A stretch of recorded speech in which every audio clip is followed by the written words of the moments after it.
Harper Audio presents The Active Side of Infinity, a warrior's album of memorable events by Carlos Casteneda, read by Cotter Smith.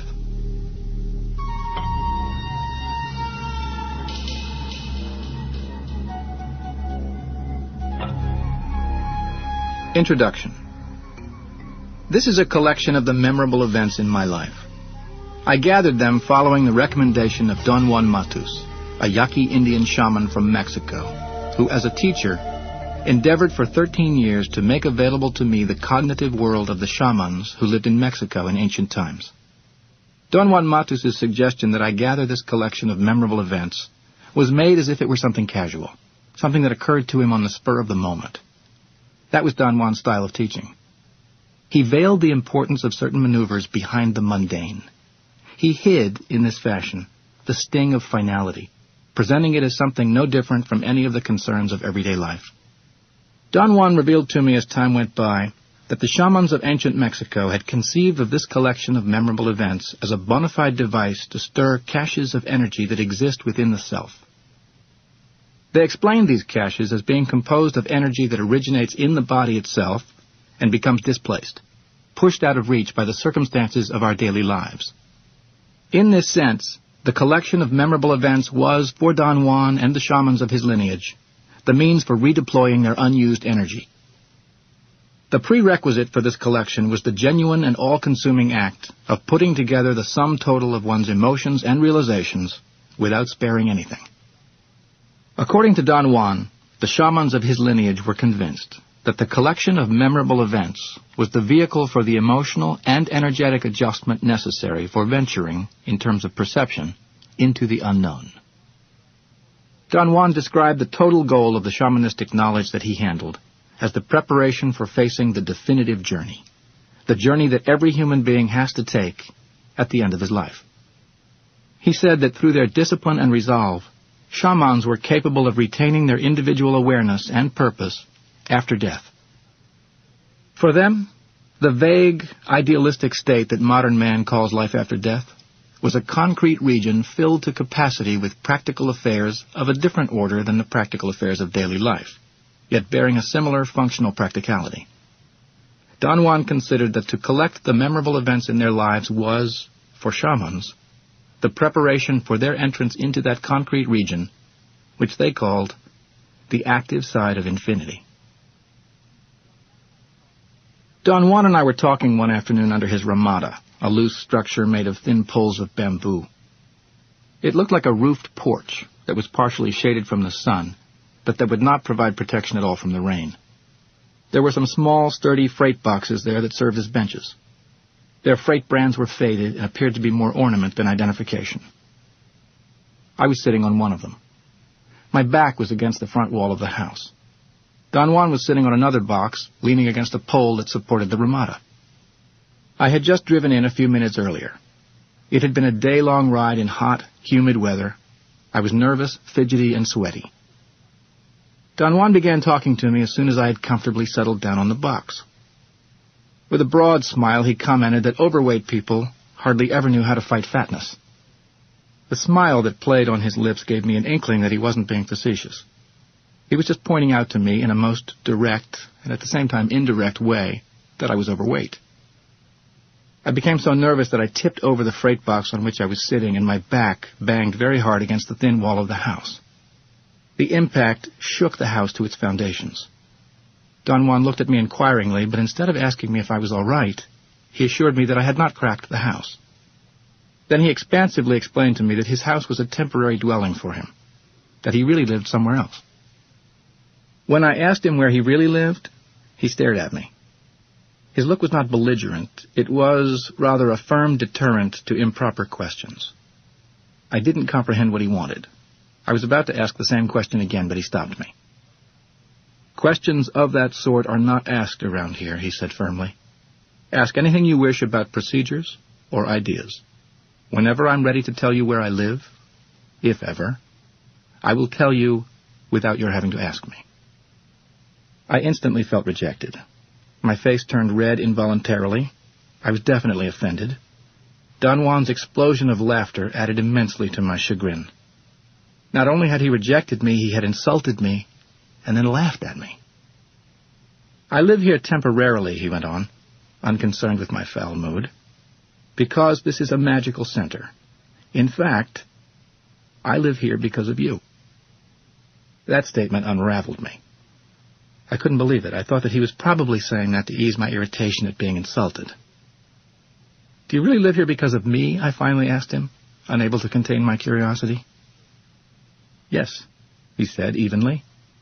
I have to groom you. You are like me.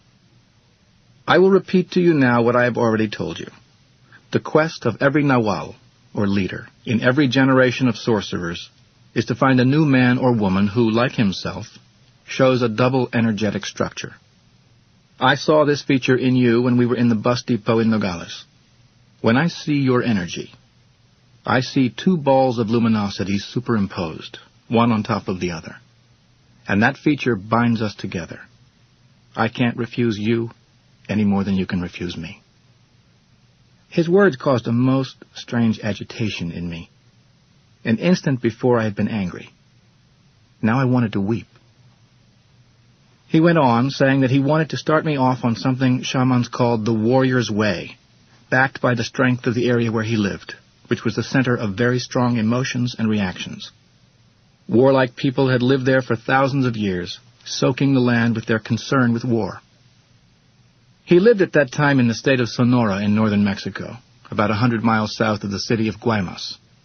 I always went there to visit him under the auspices of conducting my fieldwork. When you have absorbed all there is to be absorbed in this area, said Don Juan, I'll move away. I had no grounds to doubt what he was saying, but I couldn't conceive of him as living anywhere else. He was absolutely part of everything that surrounded him. His house, however, seemed indeed to be a temporary dwelling.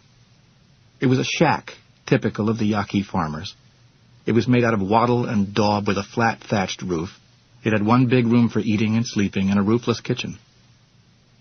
It's very difficult to deal with overweight people, he said. It seemed to be a non sequitur, but it wasn't. Don Juan was simply going back to the subject he had introduced before I had interrupted him by hitting my back on the wall of his house.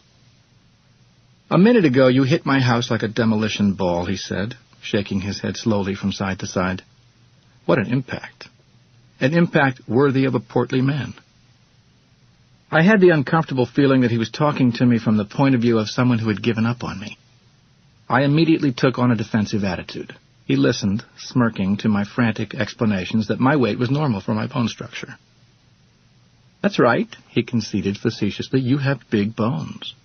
You could probably carry 30 more pounds with great ease, and no one, I assure you, no one would notice. I would not notice.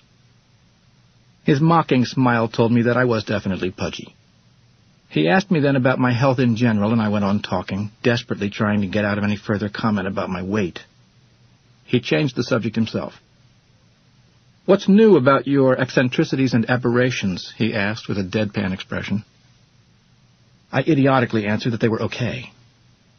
Eccentricities and aberrations was how he labeled my interest in being a collector. At that time I had taken up with renewed zeal, something that I had enjoyed doing all my life, collecting anything collectible. I collected magazines, stamps, records, World War II paraphernalia such as daggers, military helmets, flags, etc. All I can tell you, Don Juan, about my aberrations is that I'm trying to sell my collections, I said, with the air of a martyr who is being forced to do something odious. To be a collector is not such a bad idea, he said, as if he really believed it. The crux of the matter is not the fact that you collect, but what you collect. You collect junk, worthless objects that imprison you as surely as your pet dog does. You can't just up and leave if you have your pet to look after, or if you have to worry about what would happen to your collections if you were not around. I'm seriously looking for buyers, Don Juan. Believe me, I protested. No, don't feel that I'm accusing you of anything, he retorted.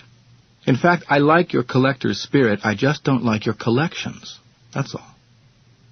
I would like, though, to engage your collector's eye. I would like to propose to you a worthwhile collection. Don Juan paused for a long moment. He seemed to be in search of words, or perhaps it was only a dramatic, well-placed hesitation. He looked at me with a deep, penetrating stare. Every warrior, as a matter of duty, collects a special album, he went on. An album that reveals the warrior's personality. An album that attests to the circumstances of his life. Why do you call this a collection, Don Juan? I asked in an argumentative tone, or an album, for that matter. Because it is both, he retorted. But above all, it is like an album of pictures made out of memories. Pictures made out of the recollection of memorable events. Are those memorable events memorable in some specific way? I asked. They are memorable because they have a special significance in one's life, he said. My proposal is that you assemble this album by putting in it the complete account of various events that have had profound significance for you. Every event in my life has had profound significance for me, Don Juan, I said forcefully, and felt instantly the impact of my own pomposity. Not really, he replied, smiling, apparently enjoying my reactions immensely. Not every event in your life has had profound significance for you. There are a few, however, that I would consider likely to have changed things for you, to have illuminated your path. Ordinarily, events that change our path are impersonal affairs, and yet extremely personal. I'm not trying to be difficult, Don Juan, but believe me, everything that has happened to me meets those qualifications, I said, knowing that I was lying. I wanted to apologize, but Don Juan didn't pay attention to me. It was as if I hadn't said a thing. Don't think about this album in terms of banalities or in terms of a trivial rehashing of your life experiences, he said. I took a deep breath, closed my eyes, and tried to quiet my mind. I was talking to myself frantically about my insoluble problem. I most certainly didn't like to visit Don Juan at all. In his presence I felt threatened. He verbally accosted me and didn't leave me any room whatsoever to show my worth. I detested losing face every time I opened my mouth. I detested being the fool. But there was another voice inside me, a voice that came from a greater depth, more distant, almost faint. In the midst of my barrages of known dialogue, I heard myself saying that it was too late for me to turn back. But it wasn't really my voice or my thoughts that I was experiencing. It was rather like an unknown voice that said I was too far gone into Don Juan's world, and that I needed him more than I needed air. Say whatever you wish, the voice seemed to say to me, but if you were not the egomaniac that you are, you wouldn't be so chagrined. That's the voice of your daily mind, Don Juan said, just as if he'd been listening to or reading my thoughts. My body jumped involuntarily. My fright was so intense that tears came to my eyes. I confessed to Don Juan the whole nature of my turmoil. Your conflict is a very natural one, he said, and believe you me, I don't exacerbate it that much. I'm not the type. I have some stories to tell you about what my teacher, the Nahual Julian, used to do to me. I detested him with my entire being. I was very young, and I saw how women adored him, gave themselves to him like nothing. And when I tried to say hello to them, they would turn against me like lionesses, ready to bite my head off. They hated my guts and loved him. How do you think I felt? How do you resolve this conflict, Don Juan? I asked with more than genuine interest. I didn't resolve anything, he declared. It, the conflict or whatever, was the result of the battle between my two minds. Every one of us human beings has two minds. One is totally ours, and it is like a faint voice that always brings us order, directness, purpose. The other mind brings us conflict, self-assertion, doubts, hopelessness. My fixation on my own mental concatenations was so intense that I completely missed what Don Juan had said. I could clearly remember every one of his words, but they had no meaning for me. Don Juan looked directly into my eyes and very calmly repeated what he had just said. I was still incapable of grasping what he meant. For some strange reason, Don Juan, I can't concentrate on what you're telling me, I said. I understand perfectly why you can't, he said, smiling expansively. And so will you, someday, at the same time that you resolve the conflict of whether you like me or not. The day you cease to be the me center of the world. In the meantime, he continued, let's go back to the idea of preparing your album of memorable events. I should add that such an album is an exercise in discipline and impartiality. Consider this album to be an act of war. Don Juan's assertion that my conflict of both liking and not liking to see him was going to end whenever I abandoned my egocentrism was no solution for me. In fact, that assertion made me angrier. It frustrated me all the more. And when I heard Don Juan speak of the album as an act of war, I lashed out at him with all my poison. The idea that this is a collection of events is already hard to understand, I said in a tone of protest. But that on top of all this you call it an album, and say that such an album as an act of war is too much for me. It's too obscure. Being obscure makes the metaphor lose its meaning. How strange it's the opposite for me, Don Juan replied calmly. Such an album being an act of war has all the meaning in the world for me. I wouldn't like my album of memorable events to be anything but an act of war. I wanted to argue my point further and explain to him that I did understand the idea of an album of memorable events. I objected to the perplexing way he was describing it. I thought of myself in those days as an advocate of clarity and functionalism in the use of language. Don Juan didn't comment on my belligerent mood. He only shook his head as if he were fully agreeing with me. After a while, I either completely ran out of energy or I got a gigantic surge of it. All of a sudden, without any effort on my part, I realized the futility of my outbursts. I felt embarrassed no end. What possesses me to act the way I do? I asked Don Juan in earnest. I was at that instant utterly baffled. I was so shaken by my realization that without any volition on my part, I began to weep. Don't worry about stupid details, Don Juan said reassuringly. Every one of us, male and female, is like this. To resolve this conflict is a matter of intending it, he said. Shamans beckon intent by voicing the word intent, loud and clear. Intent is a force that exists in the universe. When shamans beckon intent, it comes to them and sets up the path for attainment, which means that shamans always accomplish what they set out to do. Do you mean, Don Juan, that shamans get anything they want, even if it is something petty and arbitrary, I asked. No, I didn't mean that. Intent can be called, of course, for anything, he replied. But shamans have found out, the hard way, that intent comes to them only for something that is abstract. That's the safety valve for shamans. Otherwise, they would be unbearable. In your case, beckoning intent to resolve the conflict of your two minds, or to hear the voice of your true mind, is not a petty, trivial, or arbitrary matter. Quite the contrary, it is ethereal and abstract, and yet as vital to you as anything can be. Don Juan paused for a moment, then he began to talk again about the album. My own album, being an act of war, demanded a super careful selection, he said. It is now a precise collection of the unforgettable moments of my life, and everything that led me to them. I have concentrated in it what has been and will be meaningful to me. In my opinion, a warrior's album is something most concrete, something so to the point that it is shattering. I had no clue as to what Don Juan wanted, and yet I did understand him to perfection. He advised me to sit down, alone, and let my thoughts, memories, and ideas come to me freely. He recommended that I make an effort to let the voice from the depths of me speak out and tell me what to select. Don Juan told me then to go inside the house and lie down on a bed that I had there. It was made out of wooden boxes and dozens of empty burlap sacks that served as a mattress. My whole body ached, and when I lay down on the bed, it was actually extremely comfortable. I took his suggestions to heart and began to think about my past, looking for events that had left a mark on me. I soon realized that my assertion that every event in my life had been meaningful was nonsense. As I pressed myself to recollect, I found that I didn't even know where to start.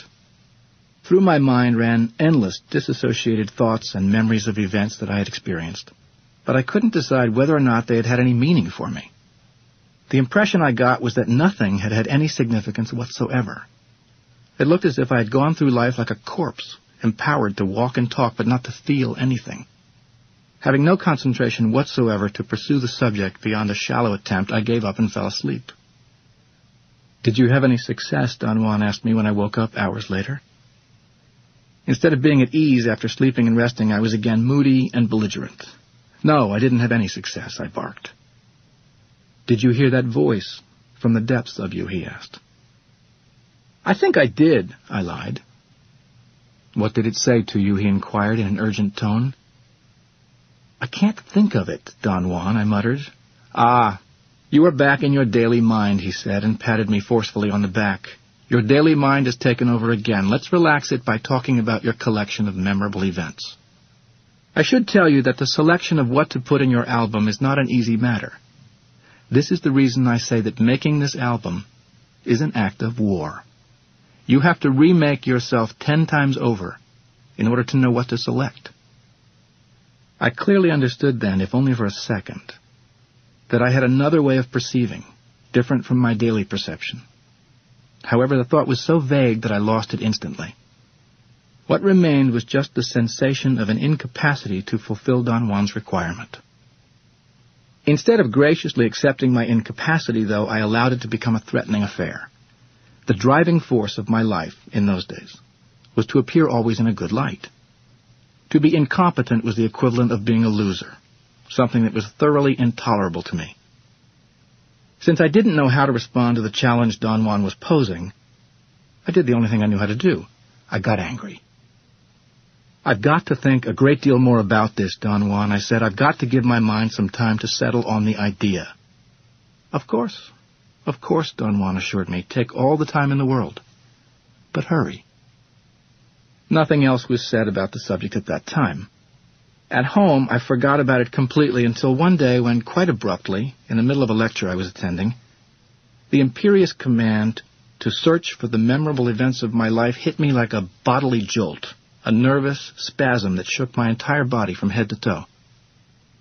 I began to work in earnest. It took me months to rehash experiences in my life that I believed were meaningful to me. However, upon examining my collection, I realized that I was dealing only with ideas that had no substance whatsoever. The events I remembered were just vague points of reference that I remembered abstractly. Once again, I had the most unsettling suspicion that I had been reared just to act, without ever stopping to feel anything. One of the vaguest events I recalled, which I wanted to make memorable at any cost, was the day I found out I had been admitted to graduate school at UCLA. No matter how hard I tried, I couldn't remember what I'd been doing that day. There was nothing interesting or unique about that day, except for the idea that it had to be memorable. Entering graduate school should have made me happy or proud of myself, but it didn't. Another sample in my collection was the day I almost got married to Kay Condor. Her last name wasn't really Condor, but she had changed it because she wanted to be an actress. Her ticket to fame was that she actually looked like Carole Lombard. That day was memorable in my mind, not so much because of the events that took place, but because she was beautiful and wanted to marry me. She was a head taller than I was, which made her all the more interesting to me. I was thrilled with the idea of marrying a tall woman in a church ceremony. I rented a gray tuxedo. The pants were quite wide for my height. They were not bell-bottoms, they were just wide, and that bothered me no end. Another thing that annoyed me immensely was that the sleeves of the pink shirt I had bought for the occasion were about 3 inches too long. I had to use rubber bands to hold them up. Outside of that, everything was perfect.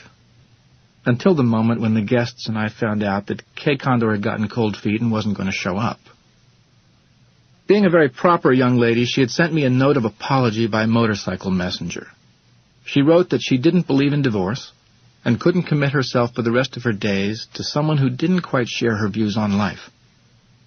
She reminded me that I snickered every time I said the name Condor, something that showed a total lack of respect for her person.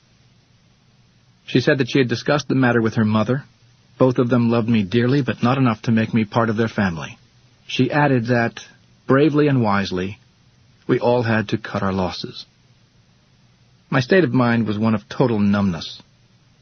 When I tried to recollect that day, I couldn't remember whether I felt horribly humiliated at being left standing in front of a lot of people in my gray rented tuxedo with the wide-legged pants, or whether I was crushed because Kay Condor didn't marry me. These were the only two events I was capable of isolating with any clarity.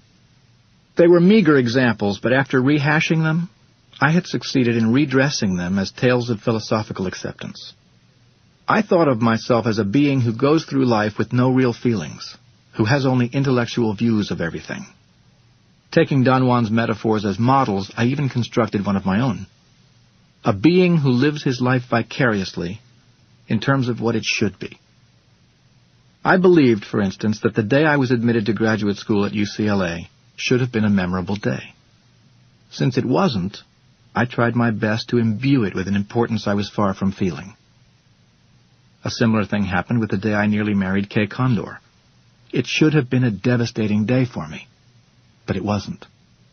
At the moment of recollecting it, I knew that there was nothing there, and began to work as hard as I could to construct what I should have felt. The next time I went to Don Juan's house, I presented to him my 2 samples of memorable events as soon as I arrived. "This is a pile of nonsense," he declared. "None of it will do. The stories are related exclusively to you as a person who thinks, feels, cries, or doesn't feel anything at all. The memorable events of a shaman's album are affairs that will stand the test of time because they have nothing to do with him, and yet he is in the thick of them. He'll always be in the thick of them for the duration of his life, and perhaps beyond, but not quite personally." His words left me feeling dejected, totally defeated.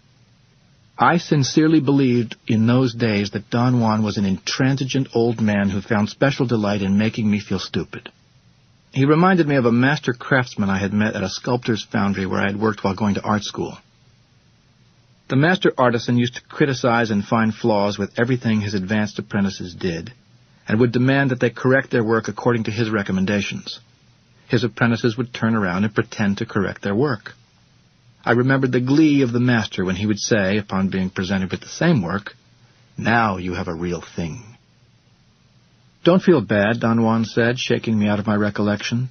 "In my time, I was in the same spot. For years, not only did I not know what to choose, I thought I had no experiences to choose from. It seemed that nothing had ever happened to me. Of course, everything had happened to me. But in my effort to defend the idea of myself, I had no time or inclination to notice anything." "Can you tell me, Don Juan, specifically what is wrong with my stories? I know that they are nothing, but the rest of my life is just like that." "I will repeat this to you," he said. "The stories of a warrior's album are not personal. Your story of the day you were admitted to school is nothing but your assertion about you as the center of everything. You feel, you don't feel. You realize, you don't realize. Do you see what I mean? All of the story is just you." "But how can it be otherwise, Don Juan?" I asked. "In your other story, you almost touch on what I want, but you turn it again into something extremely personal. I know that you could add more details, but all those details would be an extension of your person and nothing else." "I sincerely cannot see your point, Don Juan," I protested. "Every story seen through the eyes of the witness has to be, perforce, personal." Yes, of course," he said, smiling, delighted as usual by my confusion. "But then they are not stories for a warrior's album. They are stories for other purposes. The memorable events we are after have the dark touch of the impersonal. That touch permeates them. I don't know how else to explain this." I believed then that I had a moment of inspiration, and that I understood what he meant by the dark touch of the impersonal. I thought that he meant something a bit morbid. Darkness meant that for me, and I related to him a story from my childhood. One of my older cousins, a medical student, took me to see a corpse in the morgue. He told me that I owed it to myself to go and see such a sight because it was very educational. It demonstrated the transitory nature of life. What he didn't tell me was that one of the corpses, which had belonged to a young man who had died of tuberculosis, was going to actually move with a rattle on the marble table where all the corpses were lying, as if it were getting ready to sit up. It made a burping sound that was so awful that it burned through me and will remain in my memory for the rest of my life. My cousin, the doctor, the scientist, explained that it was the corpse of a man who had died of tuberculosis, and that his lungs had been eaten away by bacilli that had left enormous holes filled with air, and that in cases like this, when the air changed temperature, it sometimes forced the body to sit up, or at least convulse. "No, you haven't gotten it yet," Don Juan said, shaking his head. "It is merely a story about your fear. I would have been scared to death myself. However, being scared like that doesn't illuminate anyone's path. But I'm curious to know what happened to you." "I yelled like a banshee," I said. My cousin called me a coward, a yellow belly, for hiding my face against his chest and for getting sick to my stomach all over him. I had definitely hooked onto a morbid strand in my life. I told him then the story of my best friend, Roy Goldpiss. He actually had a Polish surname, but his friends called him Goldpiss because whatever he touched, he turned to gold. He was a great businessman. His talent for business made him a super-ambitious being. He wanted to be the richest man in the world. However, he found the competition was too tough. According to him, doing business alone, he couldn't possibly compete, for instance, with the head of an Islamic sect, who at that time got paid his weight in gold every year. The head of the sect would fatten himself as much as his body allowed him before he was weighed. Then my friend Roy lowered his sights to being the richest man in the United States. The competition in this sector was ferocious. He went down a notch. Perhaps he could be the richest man in California. He was too late for that, too. He gave up hope that with his chains of pizza and ice cream parlors, he could ever rise in the business world to compete with the established families who owned California. He settled for being the richest man in Woodland Hills, the suburb of Los Angeles where he lived. Unfortunately for him, one of his neighbors was Mr. Marsh, who owned factories that produced A1 quality mattresses all over the United States, and he was rich beyond belief. Roy's frustration knew no limits. His drive to accomplish was so intense that it finally impaired his health. One day he died from an aneurysm in his brain. Roy's wife begged me, as his best friend, to make sure that the corpse was properly dressed. I went to the funeral parlor, where I was led by a male secretary to the inner chambers. At the precise moment I arrived, the mortician, working on a high marble-topped table, was forcefully pushing up the corners of the upper lip of the corpse, which had already entered rigor mortis, with the index and little finger of his right hand, while he held his middle fingers against his palm. As a grotesque smile appeared on Roy's dead face, the mortician half turned to me and said in a servile tone, "I hope all this is to your satisfaction, sir." His wife, it'll never be known whether she liked him or not, decided to bury him with all the garishness that, in her opinion, his life deserved. She had bought a most expensive coffin, a custom-made affair that looked like a telephone booth. She had gotten the idea from a movie. Roy was going to be buried sitting, as if he were making a business call on the telephone. I didn't stay for the ceremony. I left in the midst of a most violent reaction, a mixture of impotence and anger, the kind of anger that couldn't be vented on anyone. "You certainly are morbid today," Don Juan commented, laughing, "but in spite of that, or perhaps because of that, you're almost there. You're touching it. The stories that should go in your album of memorable events," he went on, "are those that have the dark touch of the impersonal, because they touch not only you, but every one of us human beings." Don Juan Matus set me to the task of finding the events of my life that bore this universal stamp, events that have profound personal significance for me, and yet which enter into the realm of the abstract, the active side of infinity. What follows are 4 stories from my album of memorable events, stories gathered over a lifetime on the path of a warrior. First story, A Journey of Power. At the time I met Don Juan, I was a fairly studious anthropology student, and I wanted to begin my career as a professional anthropologist by publishing as much as possible. I was bent on climbing the academic ladder, and in my calculations, I had determined that the first step was to collect data on the uses of medicinal plants by the Indians of the southwestern United States. I first asked a professor of anthropology who had worked in that area for advice about my project. He was a prominent ethnologist who had published extensively in the late 30s and early 40s on the California Indians and the Indians of the Southwest and Sonora, Mexico. He patiently listened to my exposition. My idea was to write a paper, call it Ethnobotanical Data, and publish it in a journal that dealt exclusively with anthropological issues of the southwestern United States. I proposed to collect medicinal plants, take the samples to the botanical garden at UCLA to be properly identified, and then describe why and how the Indians of the Southwest used them. I envisioned collecting thousands of entries. I even envisioned publishing a small encyclopedia on the subject.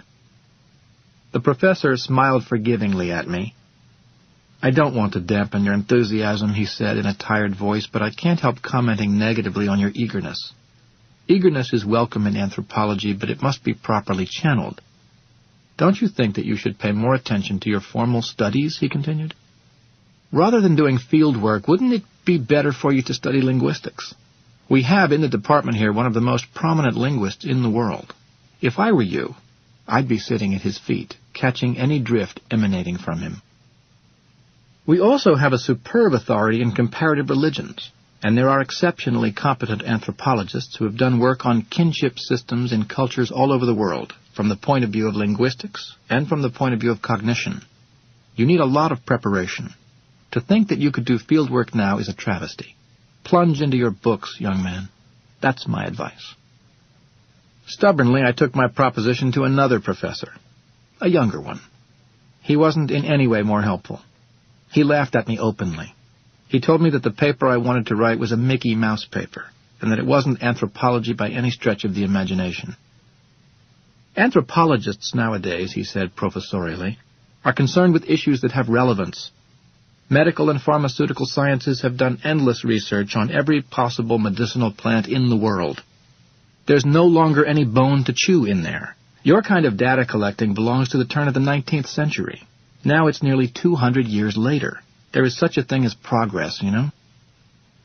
"Anthropology is the only discipline in existence," he continued, "which can clearly substantiate the concept of progress and perfectibility. Thank God that there's still a ray of hope in the midst of the cynicism of our times. Only anthropologists can prove to mankind, beyond the shadow of a doubt, the progress of human knowledge.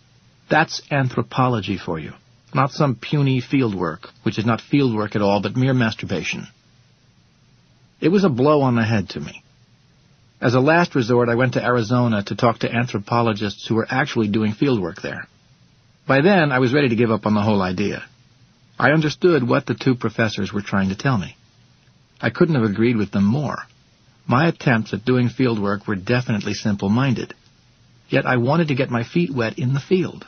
I didn't want to do only library research.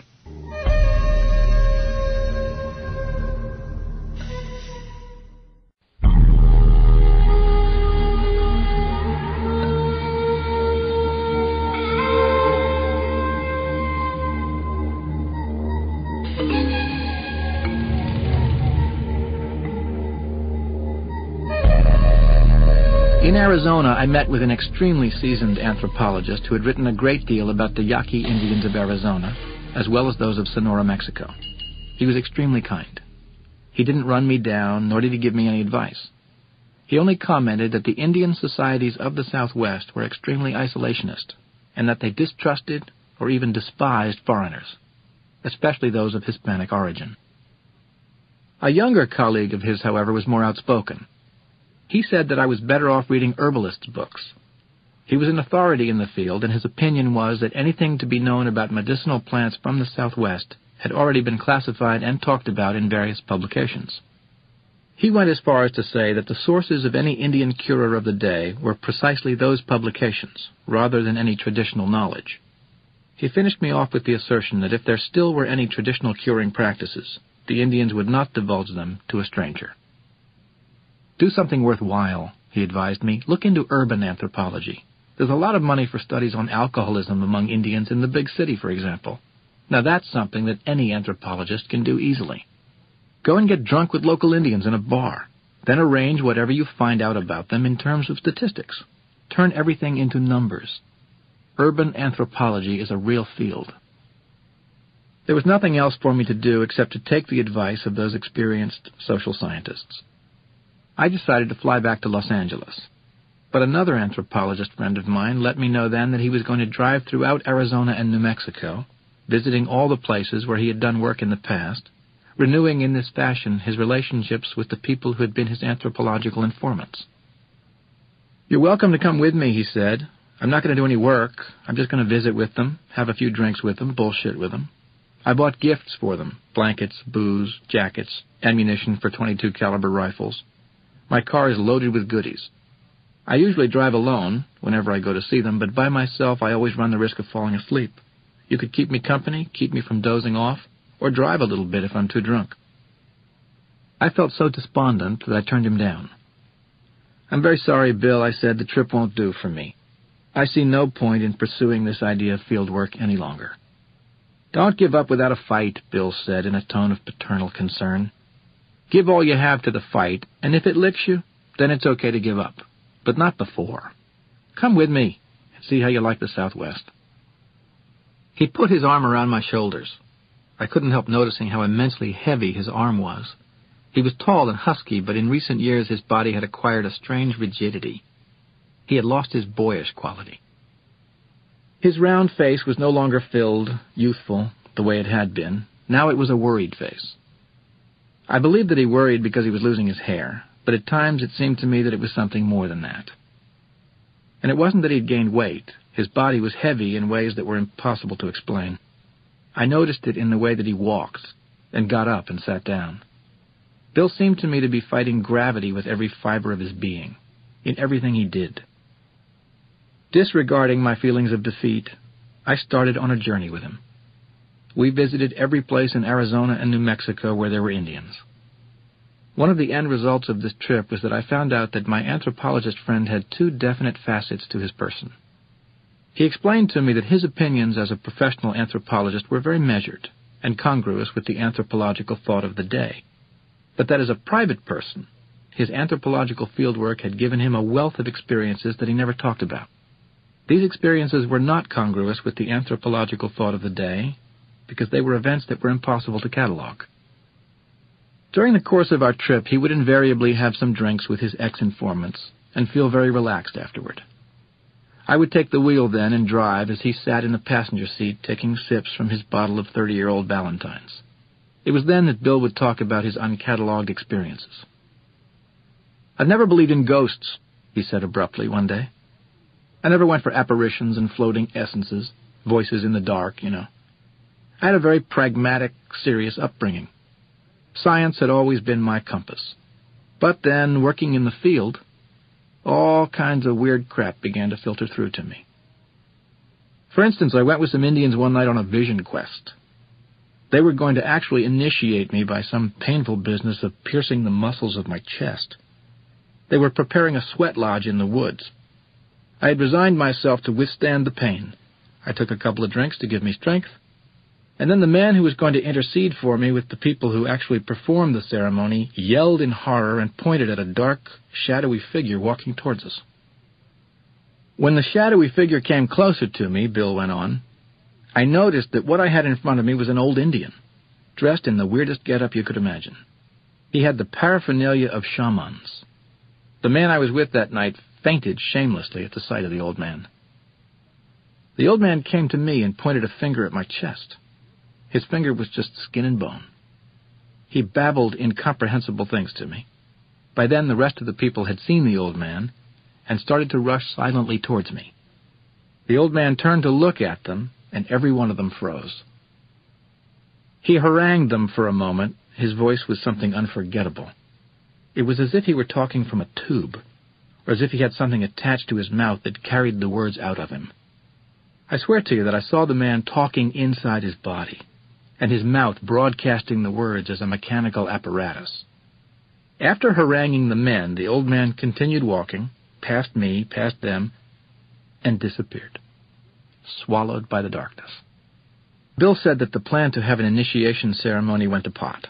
It was never performed, and the men, including the shamans in charge, were shaking in their boots. He stated that they were so frightened that they disbanded and left. People who had been friends for years, he went on, never spoke to each other again.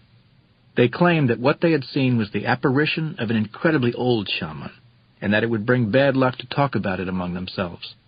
In fact, they said that the mere act of setting eyes on one another would bring them bad luck. Most of them moved away from the area. Why did they feel that talking to each other or seeing each other would bring them bad luck, I asked him. Those are their beliefs, he replied. A vision of that nature means to them that the apparition spoke to each of them individually. To have a vision of that nature is, for them, the luck of a lifetime. And what was the individual thing that the vision told each of them, I asked. Beats me, he replied. They never explained anything to me. Every time I asked them, they entered into a profound state of numbness. They hadn't seen anything. They hadn't heard anything. Years after the event, the man who had fainted next to me swore to me that he had just faked the faint, because he was so frightened that he didn't want to face the old man, and that what he had to say was understood by everybody at a level other than language comprehension.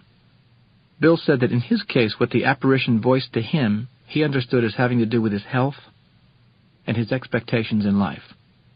"What do you mean by that?" I asked him. "Things are not that good for me," he confessed. "My body doesn't feel well." "But do you know what is really the matter with you?" I asked.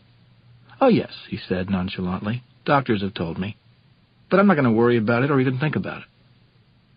Bill's revelations left me feeling thoroughly uneasy. This was a facet of his person that I didn't know. I'd always thought that he was a tough old cookie. I could never conceive of him as vulnerable.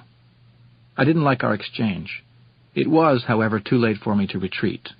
Our trip continued.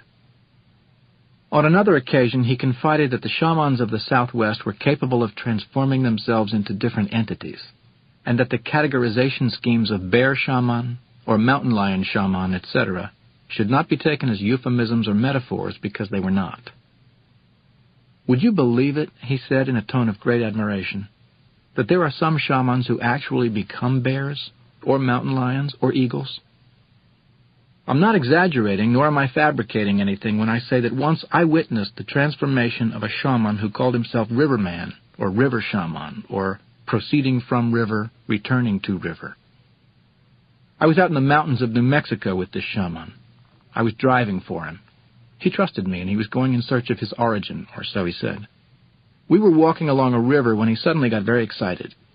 He told me to move away from the shore to some high rocks and hide there, put a blanket over my head and shoulders, and peek through it so I would not miss what he was about to do. What was he going to do? I asked him, incapable of containing myself.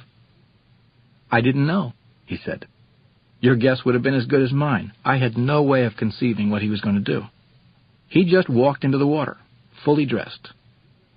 When the water reached him at mid-calf, because it was a wide but shallow river, the shaman simply vanished, disappeared. Prior to entering the water, he had whispered in my ear that I should go downstream and wait for him. He told me the exact spot where to wait. I, of course, didn't believe a word of what he was saying, so at first I couldn't remember where he had said I had to wait for him, but then I found the spot, and I saw the shaman coming out of the water. It sounds stupid to say coming out of the water. I saw the shaman turning into water, and then being remade out of the water. Can you believe that? I had no comments on his stories. It was impossible for me to believe him, but I could not disbelieve him either. He was a very serious man.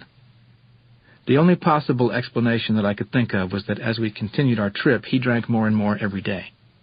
He had in the trunk of the car a box of 24 bottles of scotch for only himself. He actually drank like a fish. I've always been partial to the esoteric mutations of shamans, he said to me another day. It's not that I can explain the mutations, or even believe that they take place, but as an intellectual exercise, I am very interested in considering that mutations into snakes and mountain lions are not as difficult as what the water shaman did. It is at moments like this when I engage my intellect in such a fashion that I cease to be an anthropologist, and I begin to react, following a gut feeling. My gut feeling is that those shamans certainly do something that can't be measured scientifically or even talked about intelligently. For instance, there are cloud shamans who turn into clouds, into mist. I've never seen this happen, but I knew a cloud shaman. I never saw him disappearing or turning into mist in front of my eyes as I saw that other shaman turning into water right in front of me. But I chased that cloud shaman once, and he simply vanished in an area where there was no place for him to hide. Although I didn't see him turning into a cloud, he disappeared. I couldn't explain where he went. There were no rocks or vegetation around the place where he ended up. I was there half a minute after he was, but the shaman was gone. I chased that man all over the place for information, Bill went on. He wouldn't give me the time of day. He was very friendly to me, but that was all. Bill told me endless other stories about strife and political factions among Indians in different Indian reservations, or stories about personal vendettas, animosities, friendships, etc., which did not interest me in the least. On the other hand, his stories about shamans' mutations and apparitions had caused a true emotional upheaval in me. I was at once fascinated and appalled by them. However, when I tried to think why I was fascinated or appalled, I couldn't tell. All I could have said was that his stories about shamans hit me at an unknown, visceral level. Another realization that this trip brought to me was that I verified for myself that the Indian societies of the Southwest were indeed closed to outsiders. I finally came to accept that I did need a great deal of preparation in the science of anthropology, and that it was more functional to do anthropological fieldwork in an area with which I was familiar, or one in which there was an entry. When the journey ended, Bill drove me to the Greyhound bus depot in Nogales, Arizona, for my return trip to Los Angeles. As we were sitting in the waiting area before the bus came, he consoled me in a paternal manner, reminding me that failures were a matter of course in anthropological fieldwork, and that they meant only the hardening of one's purpose, or the coming to maturity of an anthropologist. Abruptly, he leaned over and pointed with a slight movement of his chin to the other side of the room. "I think that old man sitting on the bench by the corner over there is the man I told you about," he whispered in my ear. "I'm not quite sure because I've had him in front of me face-to-face only once." "What man is that? What did you tell me about him?" I asked. "When we were talking about shamans and shamans' transformations, I told you that I had once met a cloud shaman." Yes, I remember that," I said. "Is that man the cloud shaman?" "No," he said emphatically, "but I think he is a companion or a teacher of the cloud shaman. I saw both of them together in the distance various times, many years ago."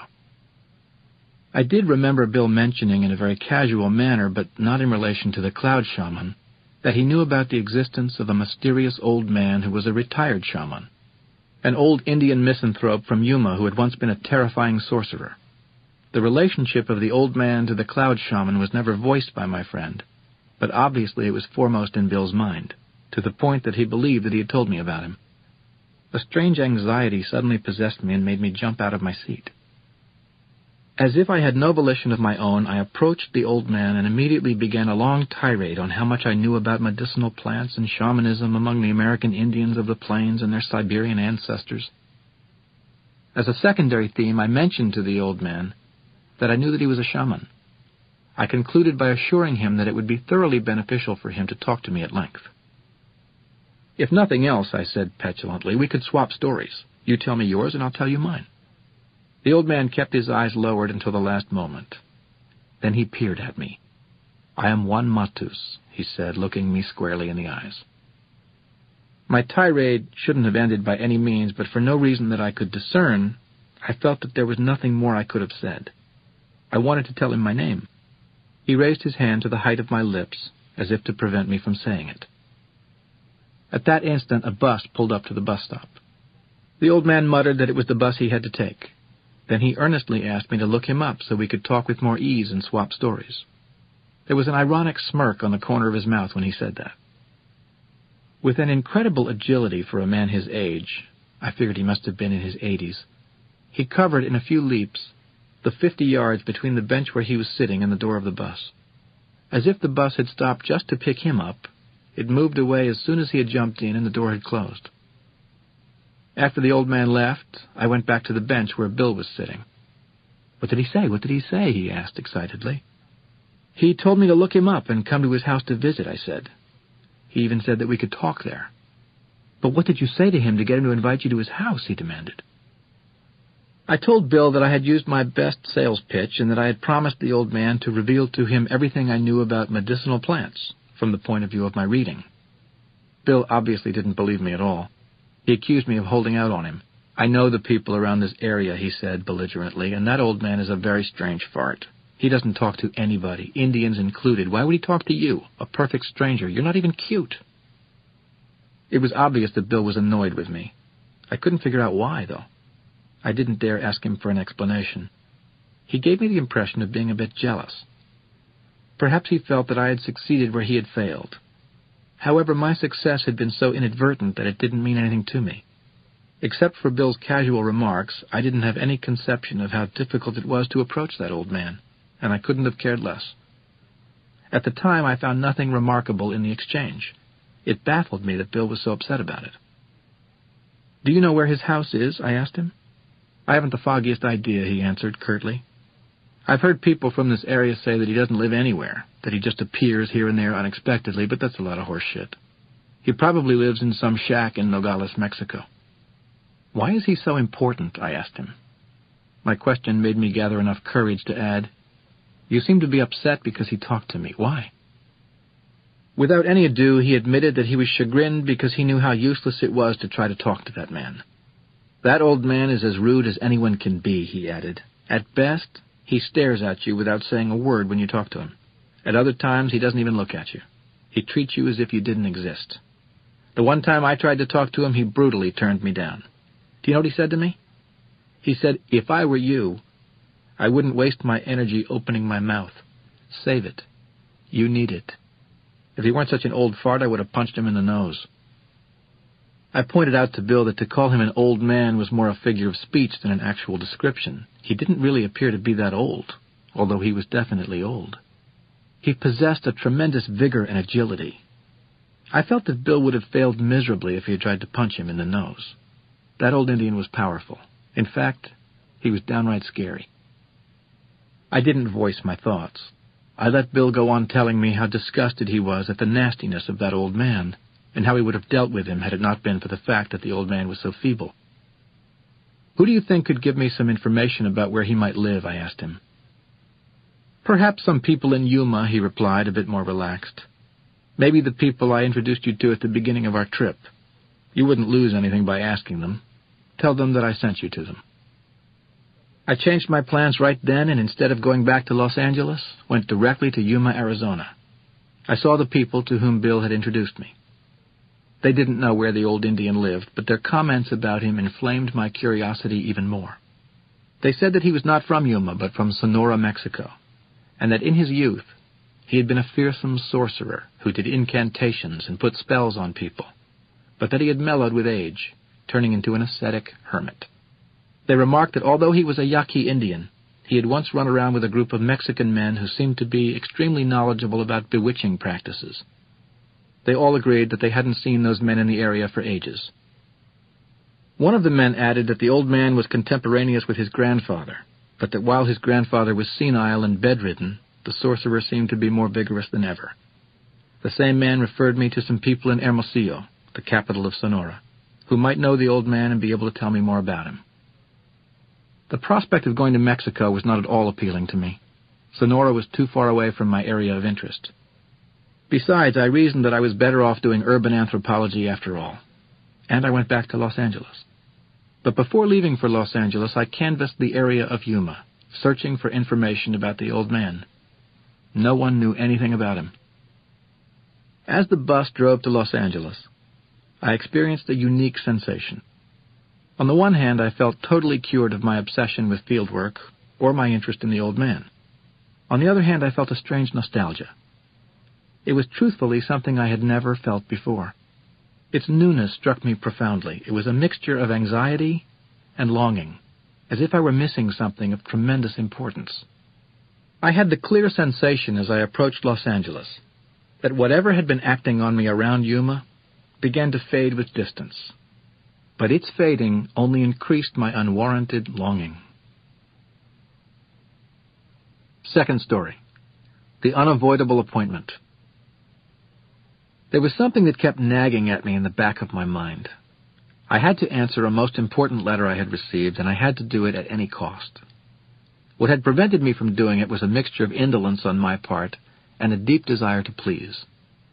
My anthropologist friend, who was responsible for my meeting Don Juan Matus, had written me a letter a couple of months earlier. He wanted to know how I was doing in my studies of anthropology and urged me to pay him a visit. I composed 3 long letters. On rereading each of them, I found them so trite and obsequious that I tore them up. I couldn't express in them the depth of my gratitude, the depth of my feelings for him. I rationalized my delay in answering with a genuine resolve to go and see him and tell him personally what I was doing with Don Juan Matus. But I kept postponing my imminent trip because I wasn't sure what it was that I was doing with Don Juan. I wanted someday to show my friend real results. As it was, I had only vague sketches of possibilities, which, in his demanding eyes, wouldn't have been anthropological fieldwork anyway. One day, I found out that he had died. His death brought me to one of those dangerous, silent depressions. I had no way to express what I felt because what I was feeling was not fully formulated in my mind. It was a mixture of dejection, despondency, and abhorrence at myself for not having answered his letter, for not having gone to see him. I paid a visit to Don Juan Matus soon after that. On arriving at his house, I sat down on one of the crates under his ramada and tried to search for words that would not sound banal to express my sense of dejection over the death of my friend. For reasons incomprehensible to me, Don Juan knew the origin of my turmoil and the overt reason for my visit to him. "Yes," Don Juan said dryly, "I know that your friend, the anthropologist, who guided you to meet me, has died. For whatever reasons, I knew exactly the moment he died. I saw it." His dry statements jolted me to my foundations. "I saw it coming a long time ago. I even told you about it, but you disregarded what I said. I'm sure that you don't even remember it." I remembered every word he had said, but it had no meaning for me at the time he had said it. Don Juan had stated that an event deeply related to our meeting, but not part of it, was the fact that he had seen my anthropologist friend as a dying man. "I saw death as an outside force already opening your friend," he had said to me. "Every one of us has an energetic fissure, an energetic crack below the navel. That crack, which sorcerers call the gap, is closed when a man is in his prime." He had said that normally all that is discernible to the sorcerer's eye is a tenuous discoloration in the otherwise whitish glow of the luminous sphere. But when a man is close to dying, that gap becomes quite apparent. He had assured me that my friend's gap was wide open. "What is the significance of all this, Don Juan?" I had asked perfunctorily. "The significance is a deadly one," he had replied. "The spirit was signaling to me that something was coming to an end. I thought it was my life that was coming to an end, and I accepted it as gracefully as I could. It dawned on me much, much later that it wasn't my life that was coming to an end, but my entire lineage." I didn't know what he was talking about, but how could I have taken all that seriously? As far as I was concerned, it was, at the time he said it, like everything else in my life. Just talk. "Your friend himself told you, though not in so many words, that he was dying," Don Juan said. "You acknowledged what he was saying the way you acknowledged what I said, but in both cases you chose to bypass it." I had no comments to make. I was overwhelmed by what he was saying. I wanted to sink into the crate I was sitting on, to disappear, swallowed up by the earth. "It's not your fault that you bypass things like this," he went on. "It's youth. You have so many things to do, so many people around you. You are not alert. You never learned to be alert, anyway."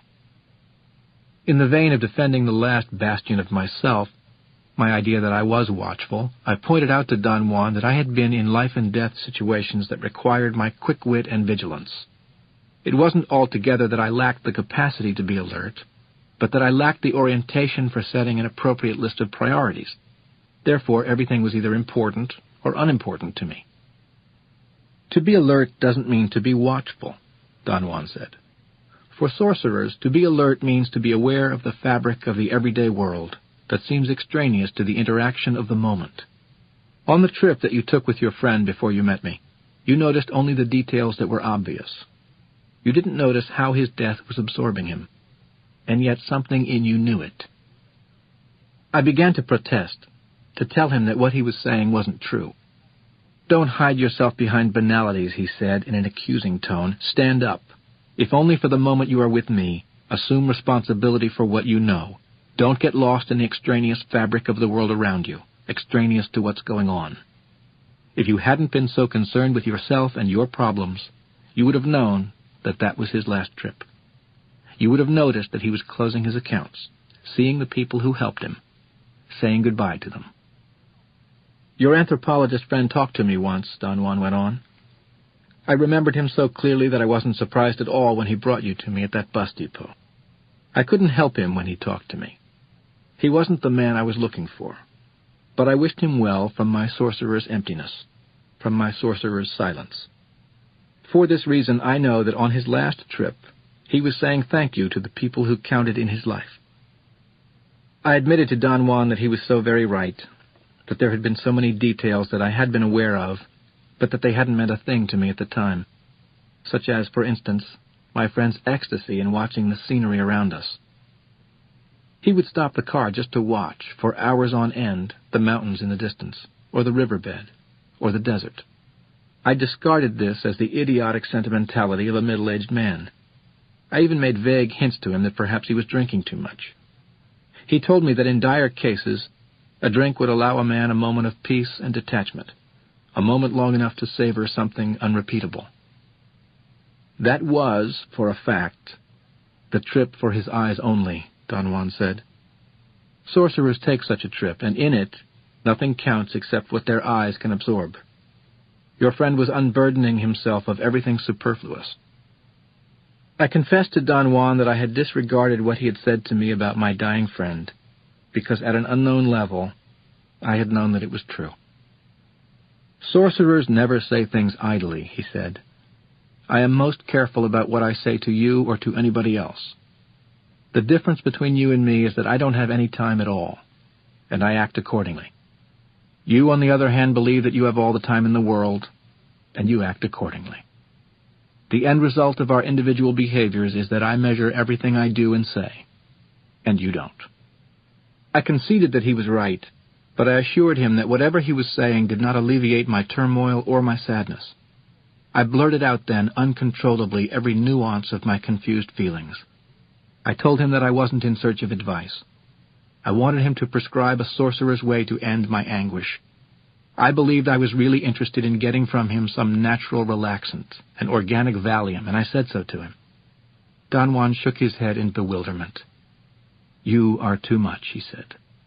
Next, you're going to ask for a sorcerer's medication to remove everything annoying from you, with no effort at all on your part, just the effort of swallowing whatever is given. The more awful the taste, the better the results. That's your Western man's motto. You want results. One potion and you're cured. Sorcerers face things in a different way, Don Juan continued. Since they don't have any time to spare, they give themselves fully to what's in front of them. Your turmoil is the result of your lack of sobriety. You didn't have the sobriety to thank your friend properly. That happens to every one of us. We never express what we feel. And when we want to, it's too late, because we have run out of time. It's not only your friend who ran out of time. You too ran out of it. You should have thanked him profusely in Arizona. He took the trouble to take you around, and whether you understand it or not, in the bus depot he gave you his best shot. But the moment when you should have thanked him, you were angry with him. You were judging him. He was nasty to you, whatever. And then you postponed seeing him. In reality, what you did was to postpone thanking him. Now you're stuck with a ghost on your tail. You'll never be able to pay what you owe him. I understood the immensity of what he was saying. Never had I faced my actions in such a light. In fact, I had never thanked anyone. Ever. Don Juan pushed his barb even deeper. Your friend knew that he was dying, he said. He wrote you one final letter to find out about your doings. Perhaps unbeknownst to him, or to you, you were his last thought. The weight of Don Juan's words was too much for my shoulders. I collapsed. I felt that I had to lie down. My head was spinning. Maybe it was the setting. I had made the terrible mistake of arriving at Don Juan's house in the late afternoon. The setting sun seemed astoundingly golden, and the reflections on the bare mountains to the east of Don Juan's house were gold and purple. The sky didn't have a speck of a cloud. Nothing seemed to move. It was as if the whole world were hiding, but its presence was overpowering. The quietness of the Sonoran desert was like a dagger. It went to the marrow of my bones. I wanted to leave, to get in my car and drive away. I wanted to be in the city, get lost in its noise. You are having a taste of infinity, Don Juan said with grave finality. I know it because I have been in your shoes. You want to run away, to plunge into something human, warm, contradictory, stupid, who cares? You want to forget the death of your friend, but infinity won't let you. His voice mellowed. It has gripped you in its merciless clutches. What can I do now, Don Juan? I asked. The only thing you can do, Don Juan said, is to keep the memory of your friend fresh, to keep it alive for the rest of your life, and perhaps even beyond. Sorcerers express in this fashion the thanks that they can no longer voice. You may think it is a silly way, but that's the best sorcerers can do. It was my own sadness, doubtless, which made me believe that the ebullient Don Juan was as sad as I was. I discarded the thought immediately. That couldn't be possible. Sadness for sorcerers is not personal, Don Juan said, again erupting into my thoughts. It is not quite sadness. It's a wave of energy that comes from the depths of the cosmos and hits sorcerers when they are receptive, when they are like radios, capable of catching radio waves. The sorcerers of olden times, who gave us the entire format of sorcery, believed that there is sadness in the universe as a force, a condition, like light, like intent, and that this perennial force acts especially on sorcerers because they no longer have any defensive shields. They cannot hide behind their friends or their studies. They cannot hide behind love or hatred or happiness or misery. They can't hide behind anything. The condition of sorcerers, Don Juan went on, is that sadness for them is abstract. It doesn't come from coveting or lacking something, or from self-importance. It doesn't come from me. It comes from infinity. The sadness you feel for not thanking your friend is already leaning in that direction. My teacher, the Nahual Julian, he went on, was a fabulous actor. He actually worked professionally in the theater. He had a favorite story that he used to tell in his theater sessions. He used to push me into terrible outbursts of anguish with it. He said that it was a story for warriors who had everything, and yet felt the sting of the universal sadness. I always thought he was telling it for me, personally. Don Juan then paraphrased his teacher, telling me that the story referred to a man suffering from profound melancholy.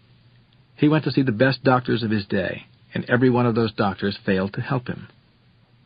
He finally came to the office of a leading doctor, a healer of the soul. The doctor suggested to his patient that perhaps he could find solace and the end of his melancholy in love. The man responded that love was no problem for him, that he was loved perhaps like no one else in the world. The doctor's next suggestion was that maybe the patient should undertake a voyage and see other parts of the world. The man responded that, without exaggeration, he had been in every corner of the world. The doctor recommended hobbies, like arts, sports, etc. The man responded to every one of his recommendations in the same terms. He had done that and had no relief. The doctor had the suspicion that the man was possibly an incurable liar. He couldn't have done all those things, as he claimed. But being a good healer, the doctor had a final insight. "Ah," he exclaimed, "I have the perfect solution for you, sir. You must attend a performance of the greatest comedian of our day. He will delight you to the point that you will forget every twist of your melancholy. You must attend a performance of the great Garrick." Don Juan said that the man looked at the doctor with the saddest look you can imagine, and said, "Doctor, if that's your recommendation, I am a lost man. I have no cure. I am the great Garrick."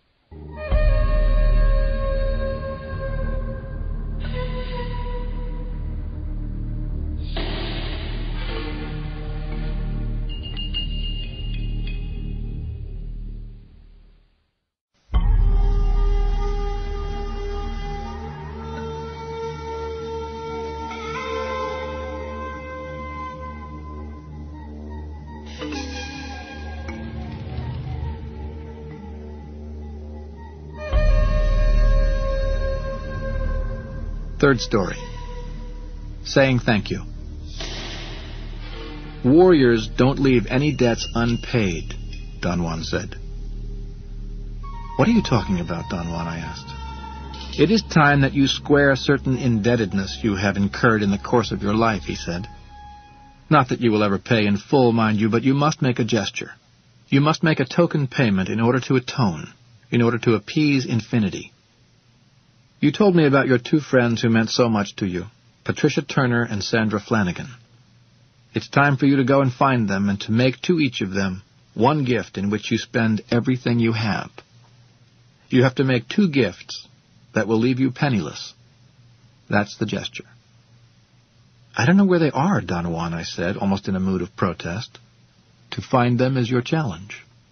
In your search for them you will not leave any stone unturned. What you intend to do is something very simple, and yet nearly impossible. You want to cross over the threshold of personal indebtedness, and in one sweep be free, in order to proceed. If you cannot cross that threshold, there won't be any point in trying to continue with me. But where did you get the idea of this task for me, I asked. Did you invent it yourself, because you think it is appropriate? I don't invent anything, he said, matter-of-factly. I got this task from infinity itself. It's not easy for me to say all this to you. If you think that I'm enjoying myself pink with your tribulations, you're wrong. The success of your mission means more to me than it does to you. If you fail, you have very little to lose. What, your visits to me? Big deal.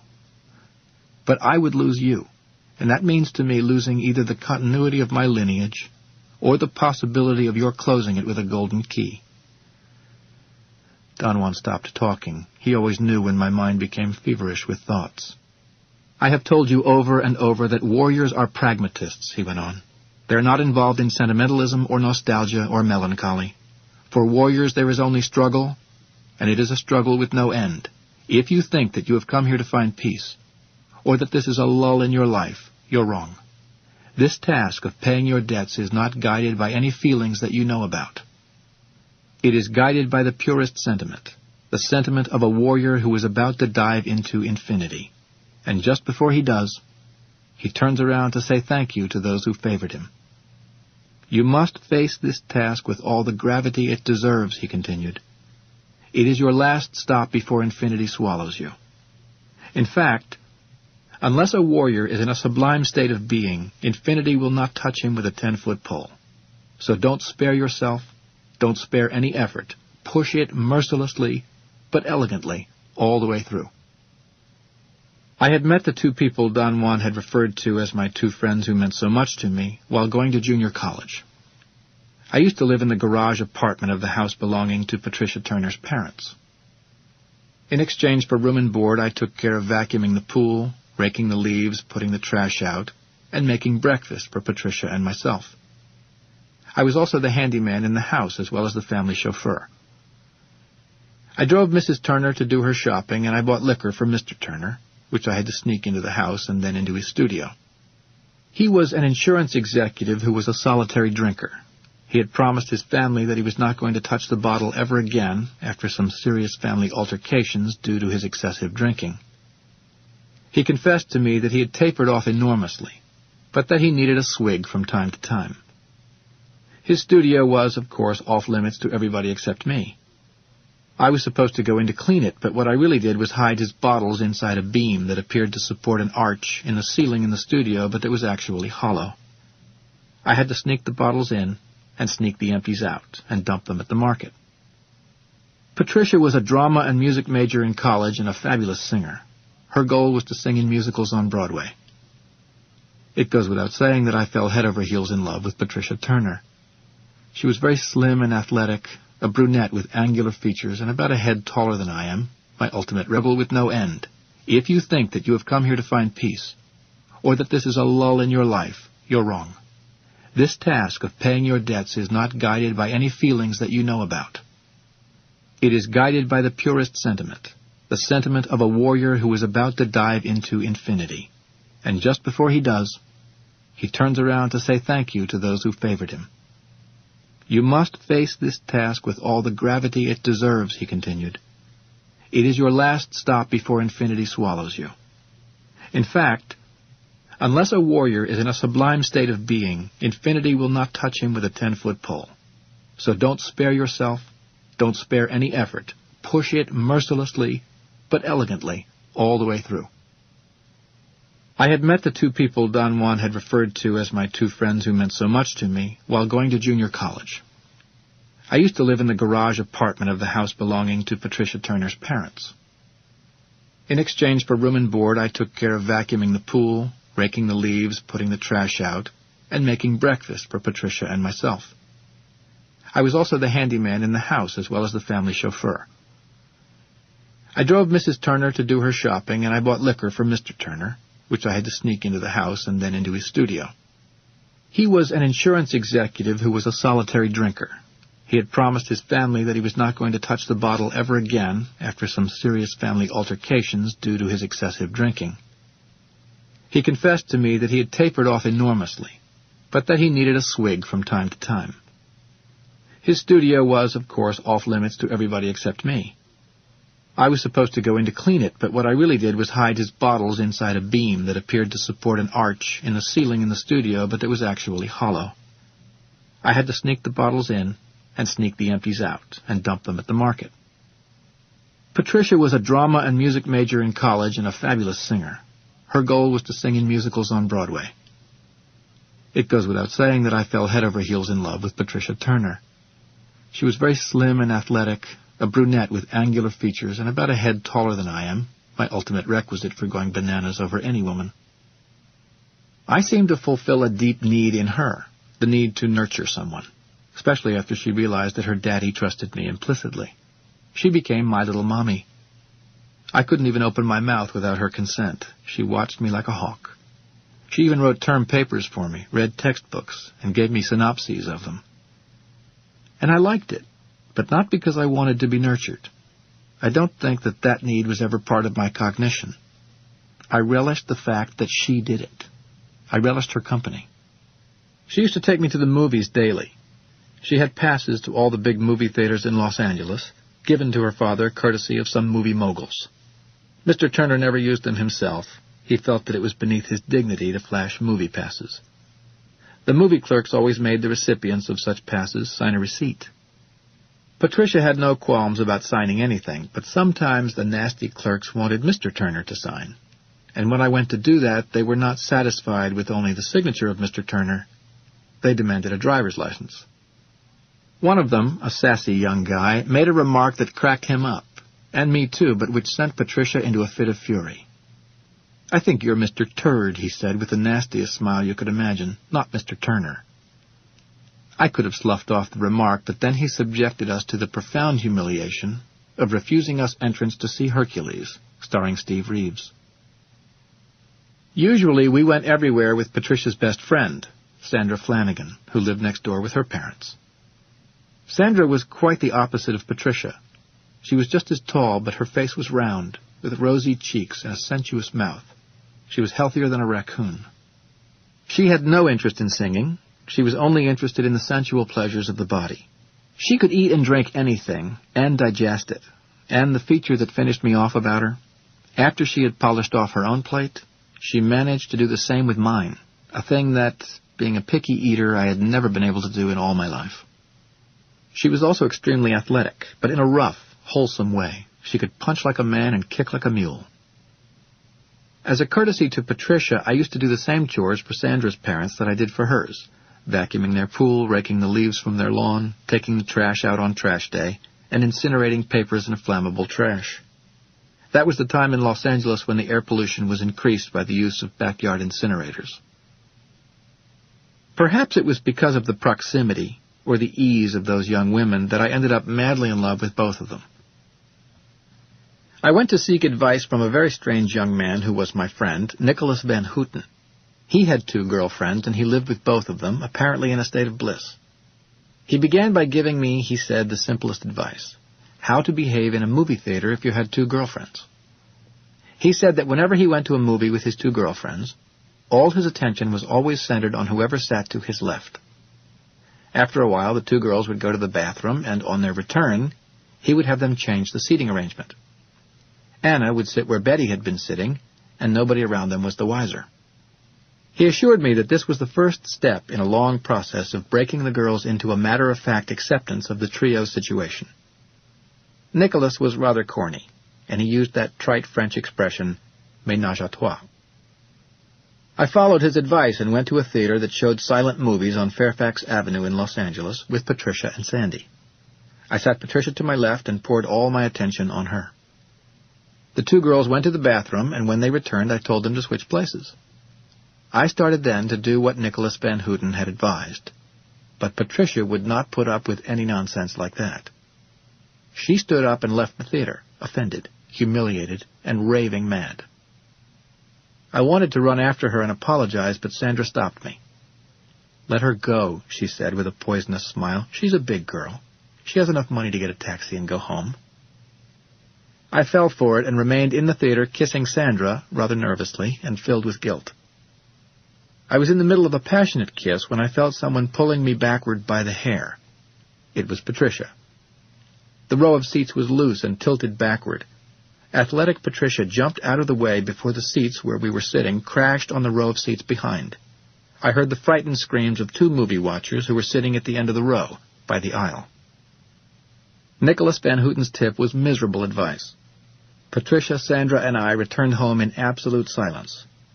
We patched up our differences in the midst of very weird promises, tears, the works. The outcome of our 3-sided relationship was that, in the end, we nearly destroyed ourselves. We were not prepared for such an endeavor. We didn't know how to resolve the problems of affection, morality, duty, and social mores.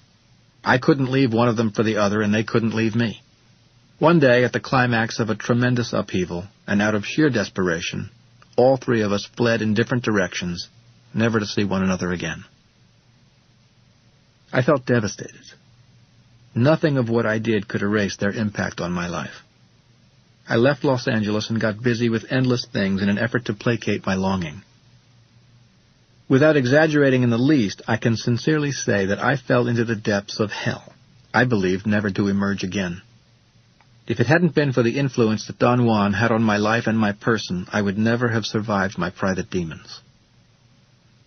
I told Don Juan that I knew that whatever I had done was wrong, that I had no business engaging such wonderful people in such sordid, stupid shenanigans that I had no preparation to face. What was wrong, Don Juan said, was that the 3 of you were lost egomaniacs. Your self-importance nearly destroyed you. If you don't have self-importance, you have only feelings. Humor me, he went on, and do the following simple and direct exercise that could mean the world to you. Remove from your memory of those 2 girls any statements that you make to yourself, such as, "She said this or that to me, and she yelled, and the other one yelled," at me, and remain at the level of your feelings. If you hadn't been so self-important, what would you have had as the irreducible residue? My unbiased love for them, I said, nearly choking. And is it less today than it was then? Don Juan asked. No, it isn't, Don Juan, I said in truthfulness, and I felt the same pang of anguish that had chased me for years. This time, embrace them from your silence, he said. Don't be a meager asshole. Embrace them totally for the last time. But intend that this is the last time on earth. Intend it from your darkness. If you are worth your salt, he went on, when you make your gift to them, you'll sum up your entire life twice. Acts of this nature make warriors airborne, almost vaporous. Following Don Juan's commands, I took the task to heart. I realized that if I didn't emerge victorious, Don Juan was not the only one who was going to lose out. I would also lose something, and whatever I was going to lose was as important to me as what Don Juan had described as being important to him. I was going to lose my chance to face infinity and be conscious of it. The memory of Patricia Turner and Sandra Flanagan put me in a terrible frame of mind. The devastating sense of irreparable loss that had chased me all these years was as vivid as ever.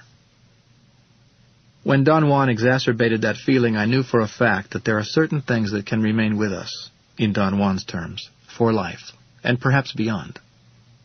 I had to find Patricia Turner and Sandra Flanagan. Don Juan's final recommendation was that if I did find them, I could not stay with them. I could have time only to atone, to envelop each of them with all the affection I felt, without the angry voices of recrimination, self-pity, or egomania.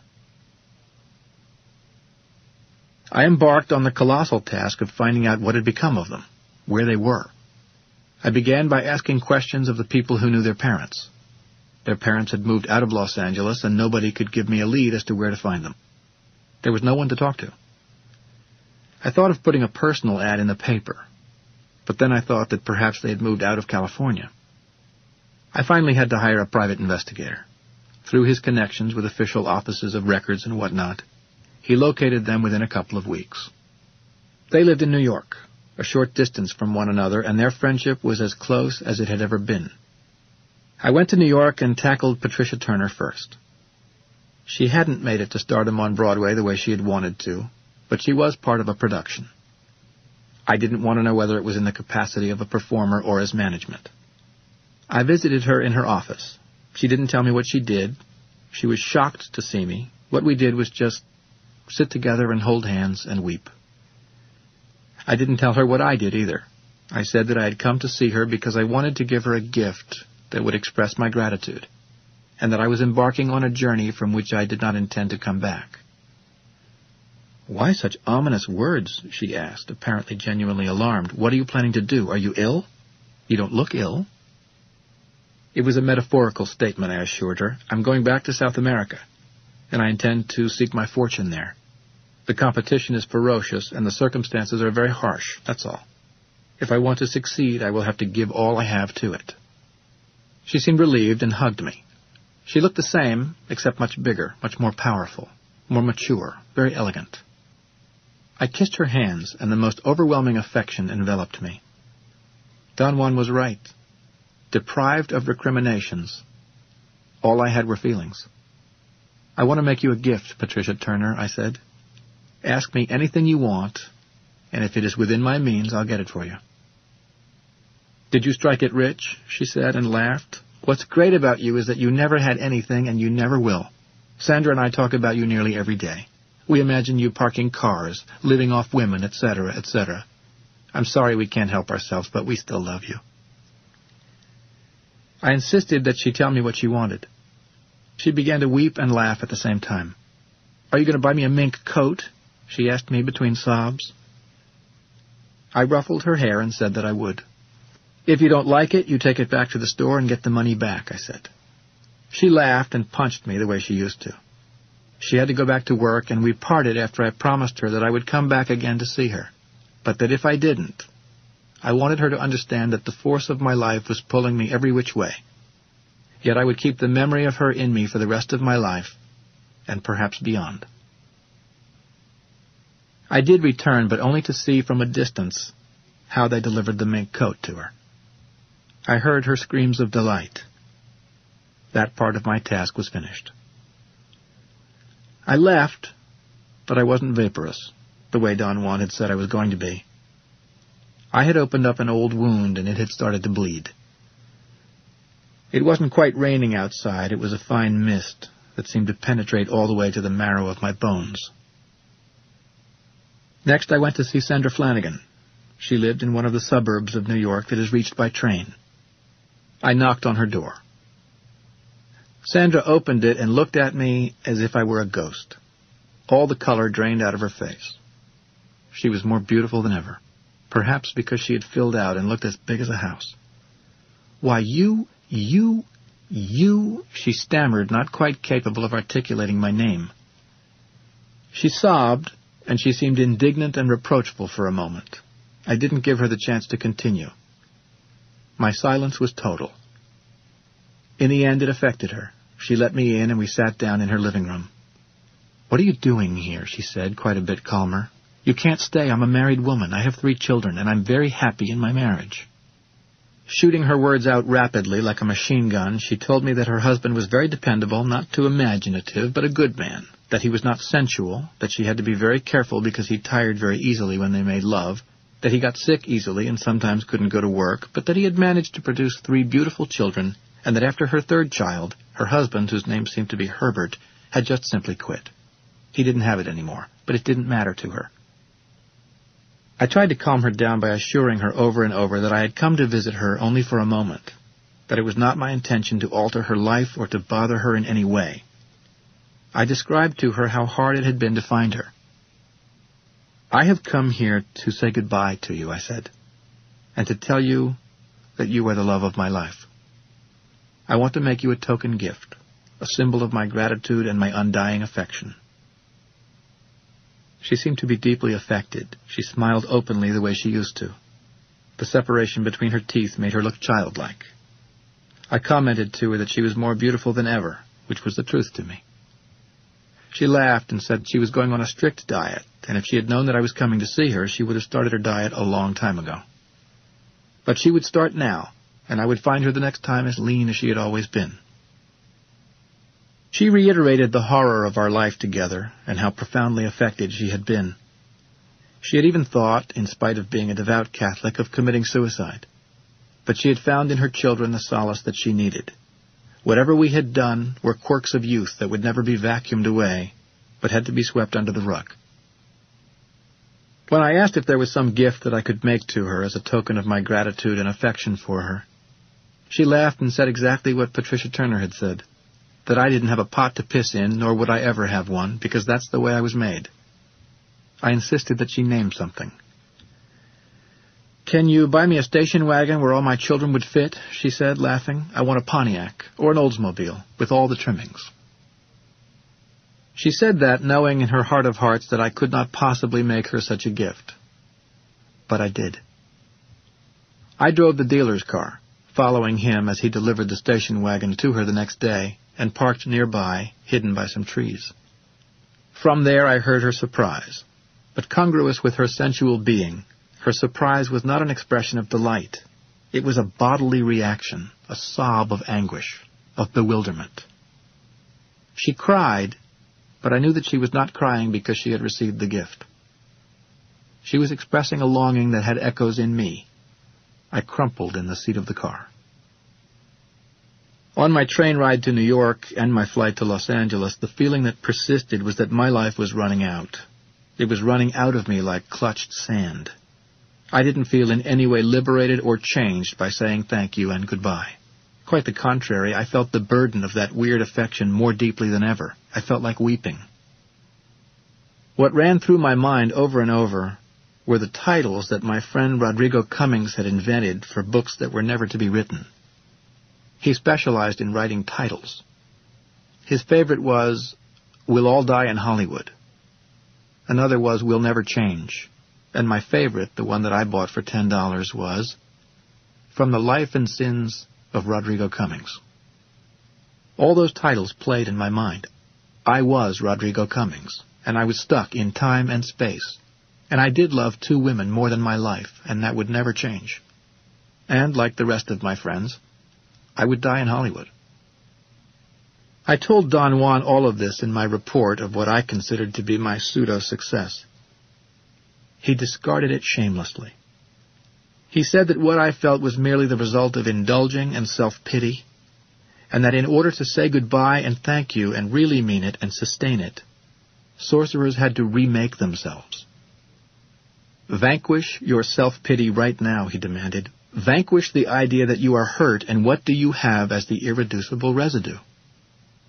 What I had as the irreducible residue was the feeling that I had made my ultimate gift to both of them, not in the spirit of renewing anything or harming anyone, including myself, but in the true spirit that Don Juan had tried to point out to me, in the spirit of a warrior whose only virtue, he had said, is to keep alive the memory of whatever has affected him, whose only way to say thank you and goodbye was by this act of magic, of storing in his silence whatever he has loved.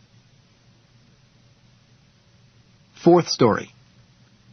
The Jump into the Abyss. There was only one trail leading to the flat mesa. Once we were on the mesa itself, I realized that it was not as extensive as it had appeared when I had looked at it from a distance. The vegetation on the mesa was not different from the vegetation below, faded green woody shrubs that had the ambiguous appearance of trees. At first I didn't see the chasm. It was only when Don Juan led me to it that I became aware that the mesa ended in a precipice.